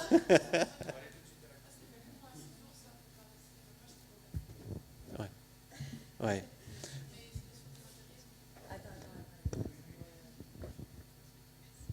Moi, 6 jours, ça me paraissait bien légitime, en tout cas pour la version anglaise. Parce que j'étais contactée un peu. Ouais. Mais c'était sur des matériels que je n'avais déjà, alors C'est vrai que ça, j'ai eu les réponses des gens, des photos ou des matériels que j'avais demandé, j'ai eu assez rapide, donc c'était pas... ouais. Moi, j'en avais quoi, 4 vidéos de... Ouais, 2-3 heures, tu vois, Non, pour... Voilà, Magali, c'était une séquence de 4 heures, ouais. Tu vois, et après, effectivement, moi, la séquence maraîchage, je l'ai faite en 2 jours. Parce qu'il y avait déjà du matériau existant.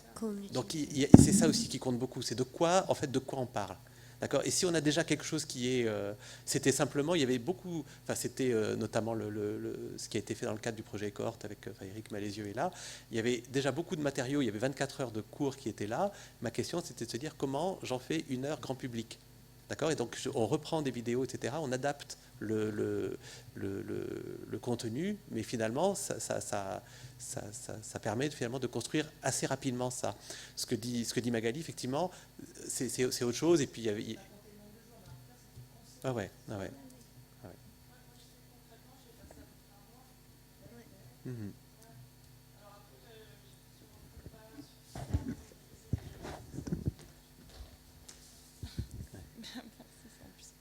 Merci. Oui, non, je pense que j'ai passé à peu près un bon mois, à la fois à faire les petits bouts que j'ai faits et puis à solliciter d'autres pour m'aider, et qui ont beaucoup aidé. Mais en plus, moi je peux pas dire comme Magali que je suis allée jusqu'au bout d'un produit super propre, qui me satisfaisait pleinement, quoi.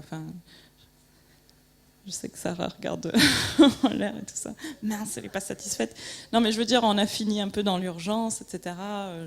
J'aurais aimé avoir plus de temps pour pouvoir bien tester les choses et éventuellement enlever des trucs en trop ou en peaufiner d'autres. Voilà.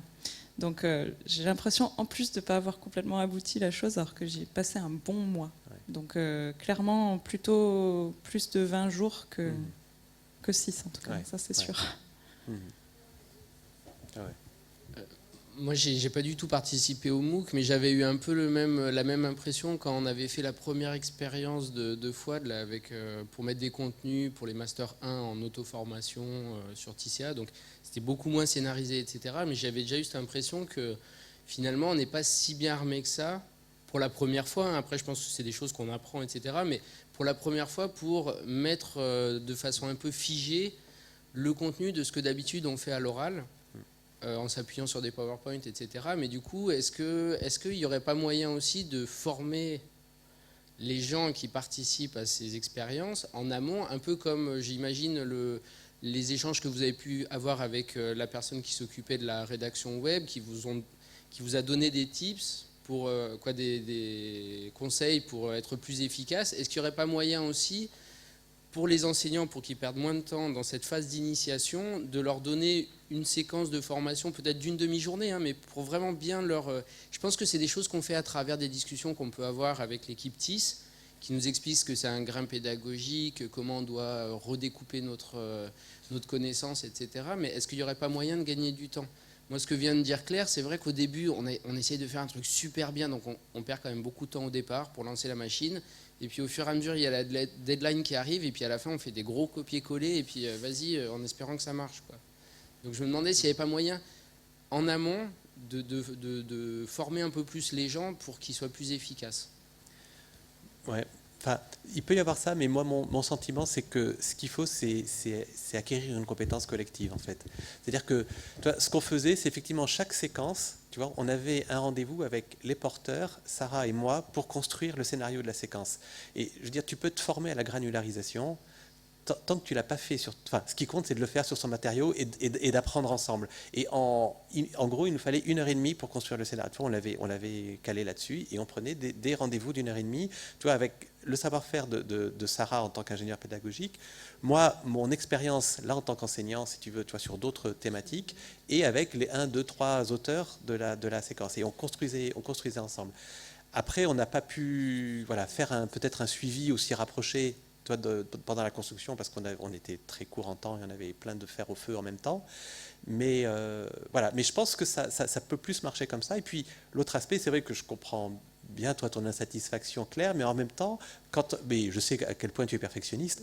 Et donc, quand on regarde aussi le retour des apprenants, si tu veux, la qualité pédagogique, c'est venu partout, si tu veux, et notamment sur la séquence 3, sur laquelle toi, Magali, Claire, vous étiez impliqués. Donc, on a réussi de ce point de vue-là. Tu vois, enfin, je veux dire, même si c'est pas parfait, même si ça a pris du temps, n'empêche que c'était un joli produit, tu vois, en termes de retour.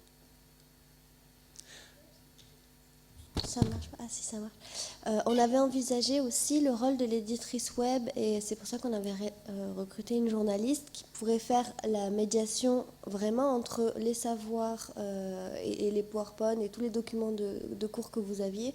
Vous lui donniez des instructions et il y avait cette page de rédaction, c'était censé vous faciliter et minimiser votre temps d'implication. On a des avis un peu divergents sur la question. Je ne suis pas sûre qu'on ait tout à fait réussi à ce niveau-là. On aurait pu aller plus loin. Voilà, nous, on avait envisagé que ça aide dans ce sens-là. Je ne sais pas si ça s'est vraiment passé comme ça. Et après, du côté de Florac, ils font des retours sur le pad et ils disent qu'on a vraiment minimisé le budget et qu'il ne faut pas laisser à penser que c'était si bas que ça.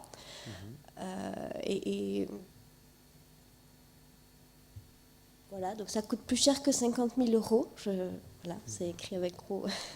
80 000, on avait dit. On a mis 80 000. Hein, mais effectivement, bon, là, on est dans les fourchettes. C'est vrai qu'on est dans les fourchettes. Alors, c'est pas à coût complet, c'est-à-dire qu'on n'intègre pas. Ce qu'on intègre là-dedans, c'est effectivement c'est les salaires Equiptis et le budget Equiptis. Alors, il y a eu aussi, par exemple, c'est vrai que Julien. Si, il était dans le calcul qui est apparu, il apparaissait sur la ligne ingénieur pédagogique. Mais on va détailler, on va recalculer ça plus précisément. On n'aurait peut-être pas dû, on l'a fait rapidement, on voulait vous le restituer, mais on aurait dû approfondir un peu plus. Par contre, j'ai fait des rapides recherches juste avant la restitution sur Internet pour voir ce que disait la littérature sur les coûts des MOOC. Et déjà, avec le coût qu'on affiche et qui est déjà bas par rapport à nos discussions d'aujourd'hui, on est très très haut par rapport à les estimations qu'on trouve dans la littérature. C'est assez étonnant. Ouais.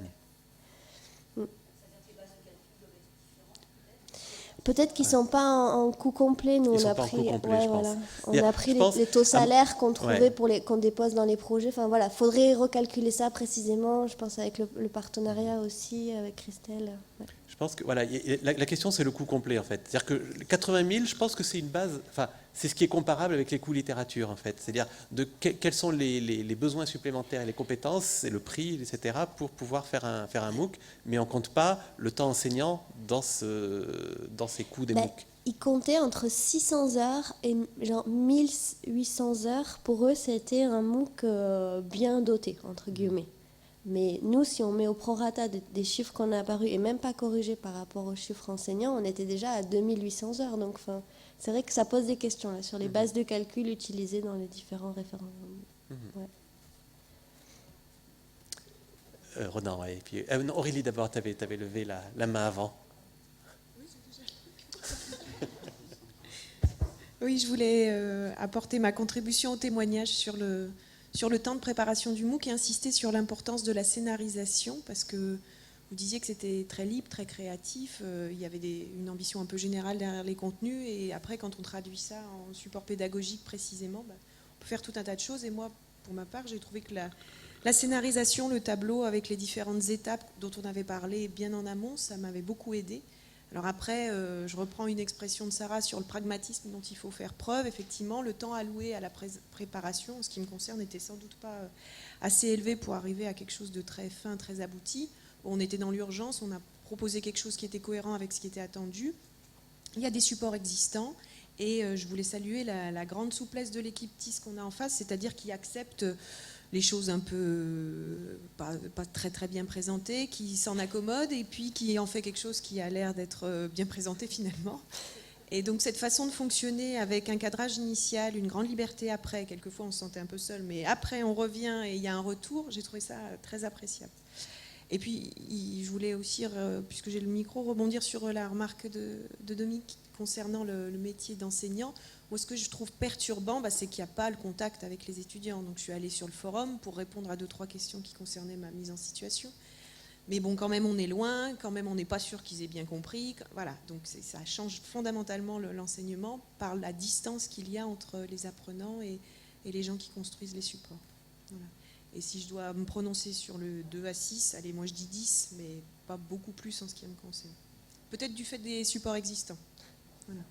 Peut-être parce que tu as dû construire un petit peu dernier moment aussi quand on t'a téléphoné le vendredi pour le lundi. C'est ce que je dis, c'est du pragmatisme. Mais les jours de week-end comptent double. Hein. Voilà.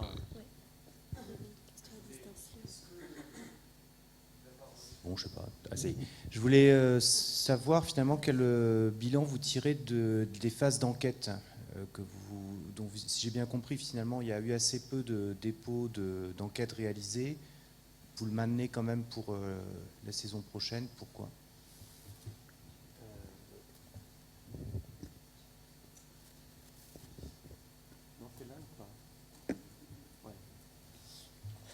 Tu vois, l'idée de l'enquête me paraît excellente, bien que je n'ai pas pu y participer. La question, enfin, tu vois, c'est ce qui est... Parce que c'est un retour qui est chouette. Après, on se dit, effectivement, sans enquête, est-ce que c'est peu ou est-ce que c'est... Enfin, on n'avait aucune idée de combien le ferait. La clé, ça a été le temps. C'est-à-dire, beaucoup ont dit, nous, ça nous paraissait important, mais je n'ai pas le temps de faire cette enquête-là. D'accord ? Donc, effectivement, sur les, disons, 3000 actifs, il y en a 100 qui ont pris le temps de faire l'enquête et de la partager.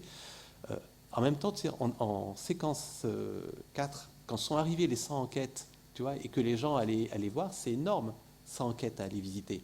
D'accord ? Alors on les a classées par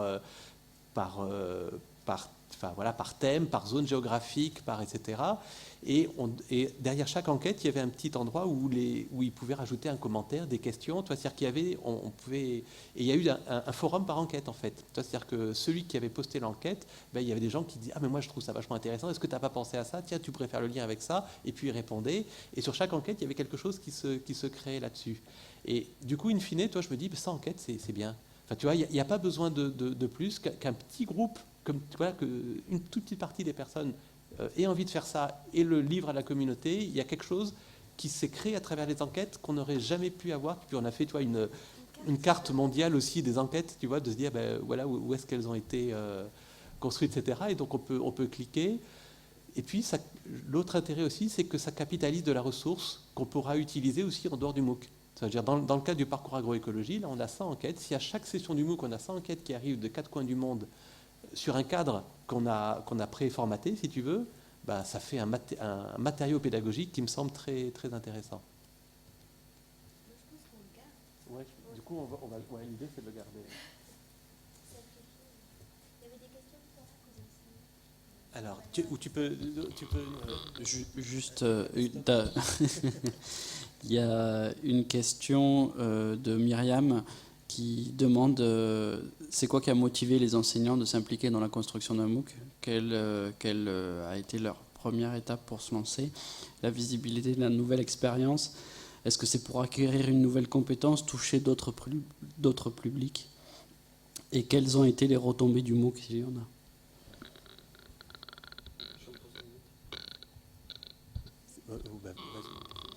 Et une autre qui rejoint celle-là, une question de Florac, c'est un enseignant de Nantes qui est en train de travailler sur le projet de MOOC, qui est MOOC avec Florac, qui demande comment le travail des EC a été reconnu par la direction en charge de service.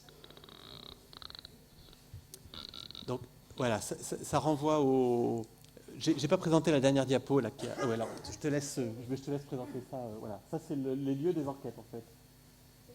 Ouais.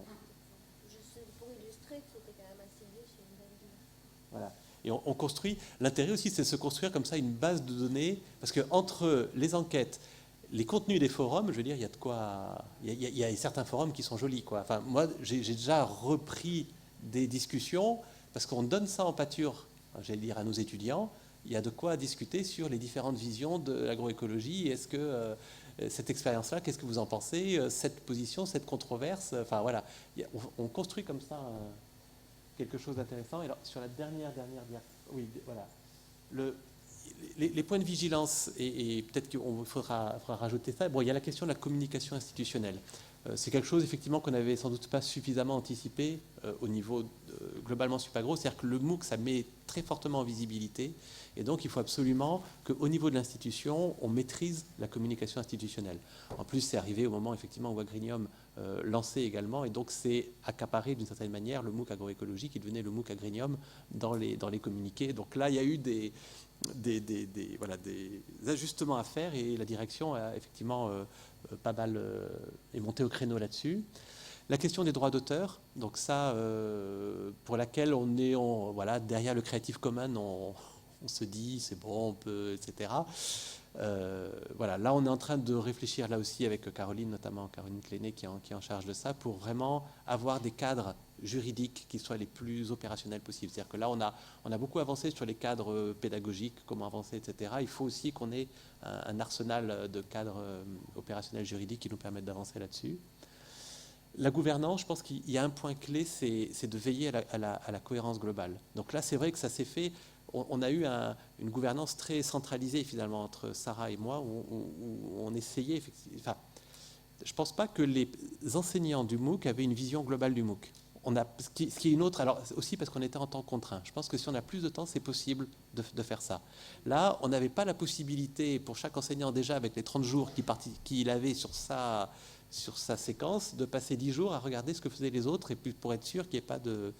Et du coup, on avait vraiment un rôle, Sarah et moi, de veiller à ça et de répartir finalement les tâches. Mais en tout cas, il faut vraiment veiller à ça, clarifier les rôles, les interfaces, on en a parlé, puis capitaliser les cadres opérationnels également.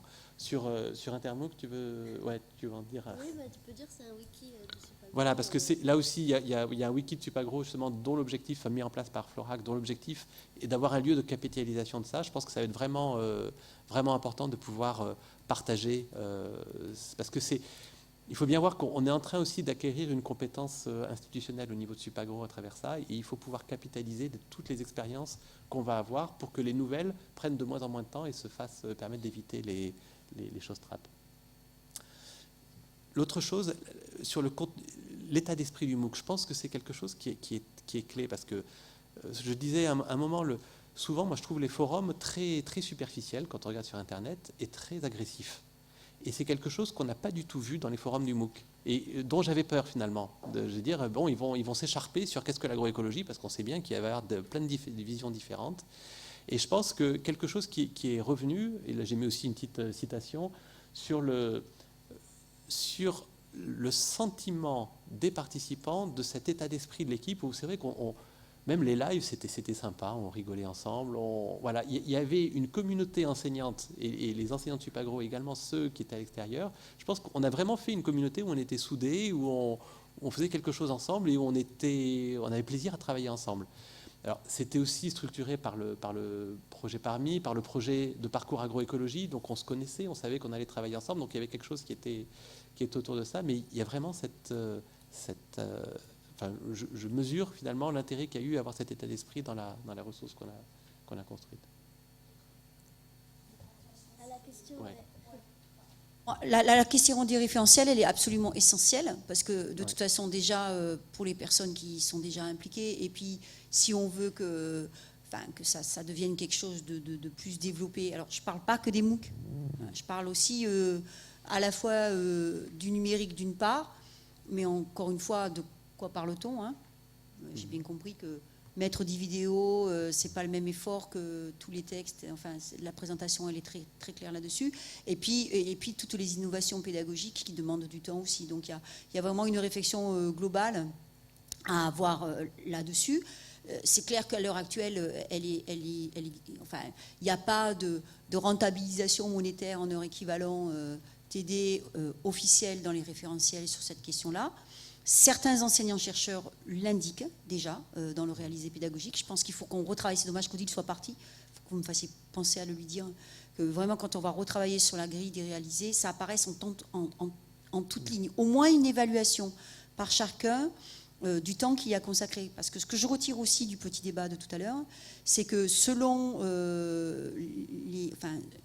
la préexistence ou pas de ressources, selon le bassin de collaboration qui existait, le temps qui est consacré, il est de nature très différente. Ce que je comprends aussi, c'est que le temps de création, de mise en forme des connaissances, et après le temps de mise en forme au sens le plus strict, parfois cumulé par une même personne, c'est peut-être des choses qui sont un peu dissociables.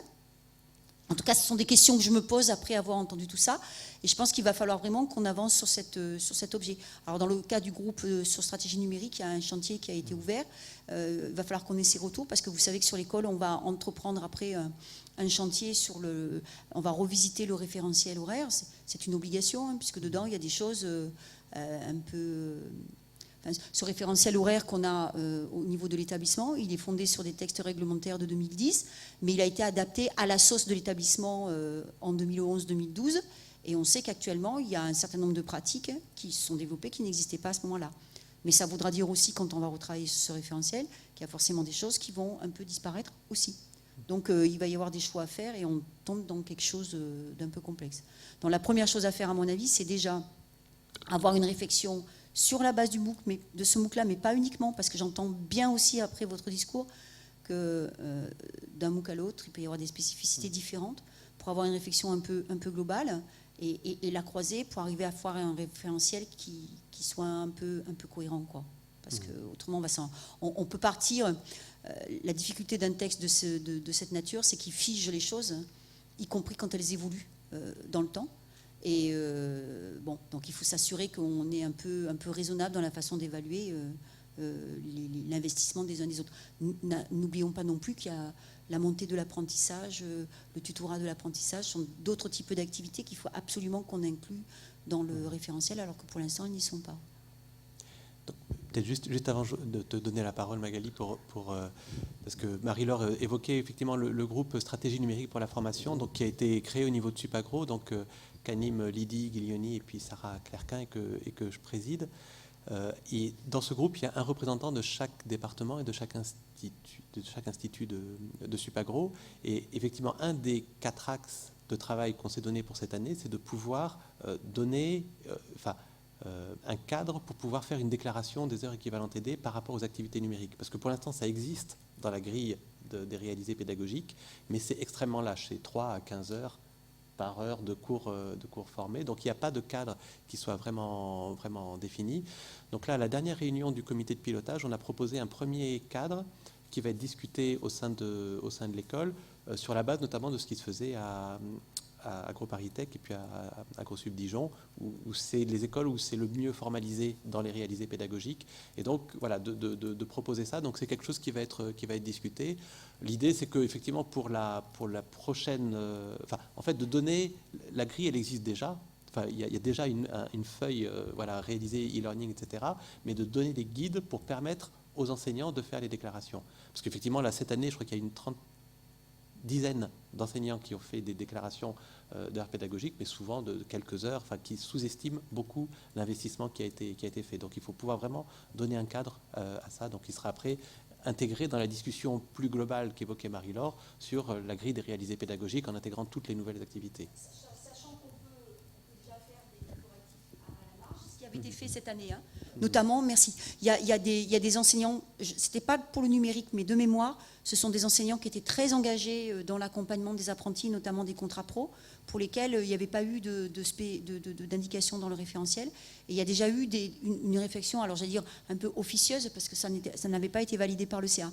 Mais ce qu'il faut savoir, c'est que repartir sur le référentiel dans sa globalité, c'est un gros travail, et il y a des choses dans notre référentiel à l'heure actuelle qui ne sont pas réglementaires.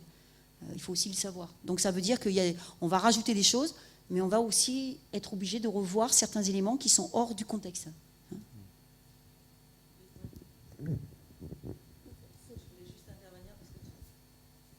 Tout à l'heure, j'avais un petit peu bondi aux 2 à 6 jours et je suis sur un autre projet aussi, et donc je pense que dans ma tête, j'ai un peu mélangé les deux. Là, sur un calcul rapide, je suis plutôt sur une quinzaine de jours pour le MOOC, auquel il faudrait rajouter le temps des autres contributeurs. Voilà, parce que j'en ai peut-être effrayé certains. Voilà, dans ma tête. Quand tu as dit 50, je me suis dit effectivement, il y a l'autre projet qui est en jeu aussi, ouais. Mais c'est ça aussi qui est difficile, effectivement, c'est d'arriver à... on travaille, c'est des ressources pour le MOOC, mais qui vont être aussi utilisées ailleurs et qui dépendent des ressources qu'on avait déjà construites avant le MOOC. Et c'est ça qui est difficile dans le temps, dans l'estimation du temps.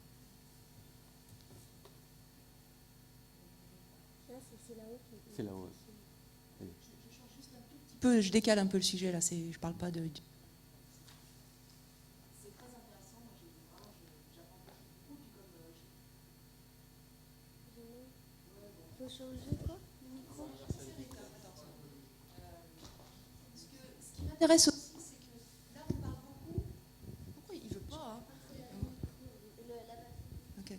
On parle beaucoup de MOOC, mais en fait, il y a d'autres formes intermédiaires entre le MOOC et puis le cours en présentiel classique, et dans lequel on est aussi de plus en plus sollicité, et qui est intéressant, et sur lequel je pense aussi que, j'espère que l'équipe TIS va aussi se mobiliser, parce que c'est pas tout à fait la même chose. C'est-à-dire par exemple des programmes d'auto-formation avec effectivement beaucoup de ressources pédagogiques qui peuvent être sous une forme numérique, mais pas forcément accessibles au grand public ou à tout le monde ou à certains moments. Voilà. Et ça, on en fait de plus en plus. Et de la même manière que vous avez réussi à imaginer de réutiliser ce MOOC dans les enseignements des étudiants de Supagro, il y a plein d'autres formats qu'on est en train d'inventer, sur lesquels on travaille. Donc j'aimerais bien qu'à un moment donné, on puisse aussi penser ces formats-là. Dans l'équipe, on ne travaille pas que sur des MOOC. On a d'autres projets, notamment des modules complètement en auto-formation, comme tu viens de le dire, en e-learning, sur notamment de l'ingénierie de la formation, enfin des modules comme ça. Les MOOC sont une partie de nos projets. On a d'autres projets qui sont menés. On répond à des appels d'offres sur, par exemple, un Erasmus+, avec l'IRC pour monter des modules en co-construction, en partenariat avec d'autres pays africains et européens sur des modules en e-learning qui, dans un but bien précis, d'une finalité de construire un master complètement à distance, donc un master diplômant à distance. Voilà, il n'y a pas que des MOOC dans la vie, quoi. Ouais. Oui, après, c'est vrai que les MOOC ont donné une visibilité certaine au type d'action de l'équipe TIS, parce que c'est à la mode, hein, enfin, tout simplement. Et surtout, il y a des financements sur les MOOC. Donc malheureusement, vu le mode de financement de notre équipe, on va aussi là où le vent nous porte, mais on aimerait bien diversifier les produits, bien sûr, et même plus accompagner aussi les enseignants pour vos enseignements en présentiel. Voilà. On peut aussi accompagner ce type de dispositif et sur des projets qui n'ont pas lieu d'être financés ou quoi que ce soit comme ça. L'équipe TIS, on a tout le panorama des possibilités. Ouais, Elena, ouais. Juste un tout petit. Moi, je pense qu'il faut faire attention. Le tout. Alors, aujourd'hui, l'objectif, c'était de faire le débriefing du MOOC agroécologie. Donc, on a parlé beaucoup MOOC, mais le tout MOOC est pénible, parce que maintenant, effectivement, dès qu'on parle de e-learning, on parle de MOOC, et on sait bien que 80 ou 90% de ce que l'on va produire, ça va pas être du MOOC, et que voilà. Donc ça, après, il y a le côté financier. Voilà, et au niveau du comité pilotage stratégie numérique pour la formation, on regarde tout, évidemment. Et puis tout l'inventaire des ressources existantes qu'on va mettre en ligne prochainement montre bien à quel point l'essentiel, c'est pas du MOOC, et il y a beaucoup de richesse là-dedans. Après, ce qu'il faut voir aussi, c'est qu'à travers le MOOC aussi, on acquiert un savoir-faire sur la construction de ressources qu'on va pouvoir remobiliser ailleurs, et sur le côté juridique, etc. Enfin, il y a tout ça. L'idée aussi, c'est de se dire, prenons ce savoir-faire-là, c'est là qu'il y a le financement, donc voilà, prenons ce savoir-faire et réinvestissons-le dans quelque chose qui est plus notre cœur de métier. Notre cœur de métier n'est pas de former le grand public, j'allais dire, mais voilà, réinvestissons-le là-dedans. Elena, Tu parles pour moi. Je voulais juste dire que c'était aussi nous une occasion de connaître mieux l'équipe TIS. Moi, en tout cas, j'étais ravie de connaître tout le personnel, de voir les possibilités qu'on a pour mobiliser leurs services, tout leur savoir-faire pour d'autres types d'enseignements. Et c'est des choses qu'on va mettre en œuvre, notamment maintenant avec la nouvelle structure. Tout ce qu'on met en œuvre, ça nous permet vraiment de... C'était une richesse aussi pour nous d'interagir avec vous.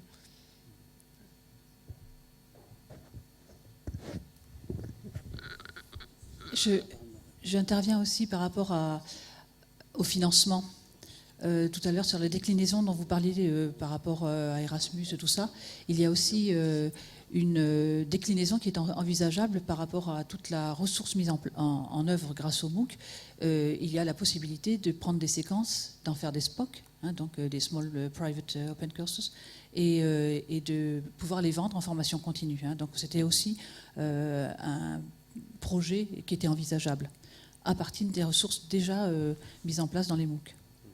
Qui était envisageable et qui est envisagé. Enfin, la dernière réunion du comité de pilotage justement sur la formation numérique, voilà, Dominique et puis le service partenariat et puis Caroline également sont intervenus justement pour qu'on commence à réfléchir à ce modèle économique qu'on peut faire à partir de ces ressources MOOC et autres mais inclus dans des dispositifs de formation continue. Et je pense qu'il y a vraiment une réflexion extrêmement intéressante à avoir. Voilà, ce que je disais tout à l'heure sur les membres de la DGER qui nous dit finalement il y en a plus d'enseignants qui ont suivi le MOOC qu'autre chose. Est-ce que là on peut aussi former spécifiquement ces publics cibles particuliers, les conseillers agricoles aussi. J'ai eu des échanges avec le réseau LIA, qui est un réseau de formation des conseillers agricoles. Ils sont extrêmement intéressés par le MOOC et de se dire on va faire de la formation des conseillers. Donc à ce moment-là on vise un public cible qui est beaucoup plus réduit. On adapte la ressource à ce public cible et on fait un tutorat qui est plus ciblé sur ce public cible, ce qui justifie finalement le côté payant de la prestation.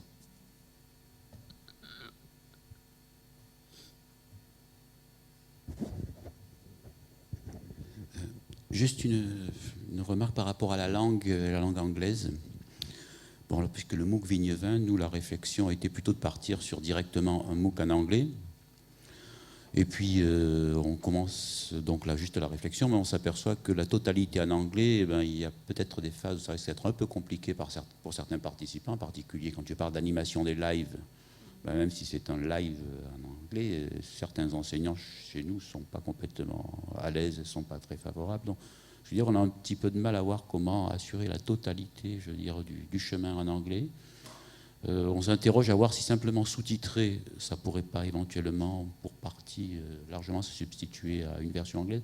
Est-ce qu'il y a d'autres expériences visibles pour vous sur l'aspect accessibilité au public, en particulier non francophone, bien sûr, asiatique, tout ce qu'on veut, qui pour nous peut être un vivier intéressant en termes de cible? Non, je suis un peu court sur la réponse. Et Sarah aussi. Mais c'est une... Enfin, je pense que... Parce que là, voilà, c'est une vraie question. Nous, tu vois, sur le MOOC, tu vois, je t'ai montré comment on a essayé d'aborder cette question-là, mais on n'a pas d'expérience de ça non plus. Tu vois, on n'a pas encore construit vraiment le MOOC en anglais, on ne l'a pas joué. Ce que tu dis, c'est tout à fait vrai. Et il faudra avoir, je pense que Sophie aussi, tu vois, au niveau de CAPAI, etc., il y a sans doute cette interrogation-là, et d'avoir effectivement une réflexion plus spécifique des différentes personnes de l'école impliquées pour essayer de trouver des solutions. Mais j'ai pas de connaissance de cadre. Et sur les formats, en gros, des MOOC de nos collègues universitaires en France en général, sur l'aspect justement ouverture internationale, est-ce qu'ils le gèrent toujours par une version anglaise? C'est un peu ça le sens de ma question aussi. Sur ce qu'on trouve sur Fun, par exemple. Je ne suis jamais allé sur Fun. Alors il y a des MOOC en anglais sur Fun. Après, il y a un parti pris très francophone pour la francophonie sur Fun qui se comprend. J'ai pas fait d'études encore s'il y avait un MOOC sur Fun qui pourrait être en version anglaise sur d'autres plateformes. J'ai pas d'exemple en tête. Je sais pas si Julien, non. Mais oui, il faudrait qu'on réfléchisse à ça et qu'on fasse une étude sur la question. Mais non, ouais. Là, pour le moment, c'est vrai que les MOOC que j'ai vus en francophone sont restés francophones. J'ai pas vu de duplication en termes de langue.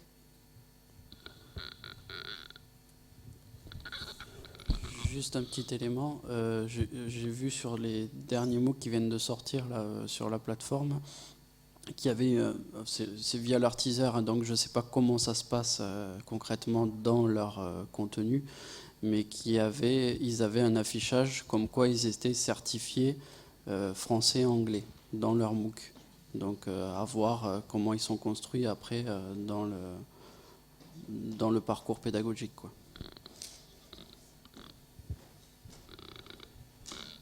Bien, peut-être dernière intervention de Magali, puis on va arrêter là parce que il est déjà midi. Juste par rapport à la langue anglaise et à la traduction, à mon avis, il y a différentes stratégies possibles qui dépendent du public et du thème. C'est-à-dire que l'une chose, c'est d'avoir des ressources bilingues dans un MOOC parce que c'est à destination d'un public qui doit être capable de maîtriser les deux et qu'il y a certains types de ressources qu'on ne va trouver, par exemple, qu'en anglais et du coup qu'on souhaite insérer à ce, quand même, voilà. Et une chose, c'est là, je pense, c'est différent quand même de passer vraiment à une version anglaise par rapport à la thématique de l'agroécologie, qui est quand même beaucoup plus institutionnalisée outre-Atlantique et en anglais et plus développée. Je pense que de faire du tout anglais aussi, ça nous légitime sur le sujet par rapport à la communauté. Du coup, voilà.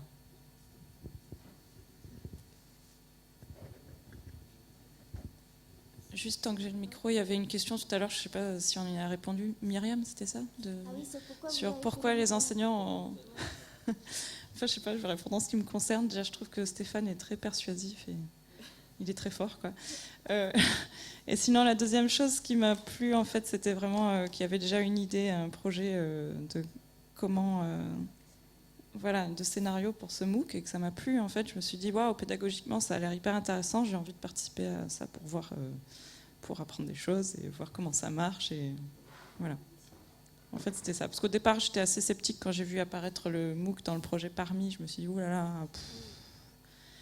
Et puis finalement, quand on nous a proposé d'y participer, il y avait déjà une idée qui a été enthousiasmante. Voilà. Moi, j'ai fait des trucs, je pensais jamais que je les aurais fait en métier. Je ne sais pas si on est au bout de nos surprises. Mais moi, là, ça fait 9 ans que je suis enseignant-chercheur à Montpellier Supagro.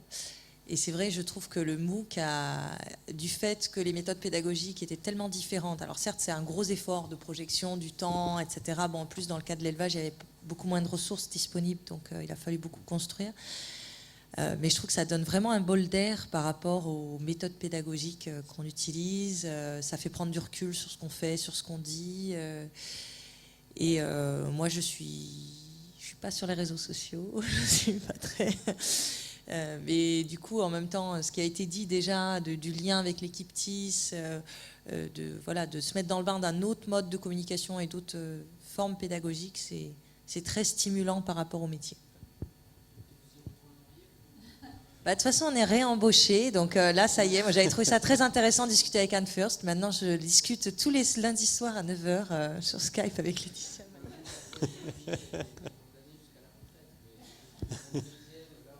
Je prendrai une retraite précoce. Bien, merci à tous. On va arrêter sur ces belles paroles. Merci et à bientôt.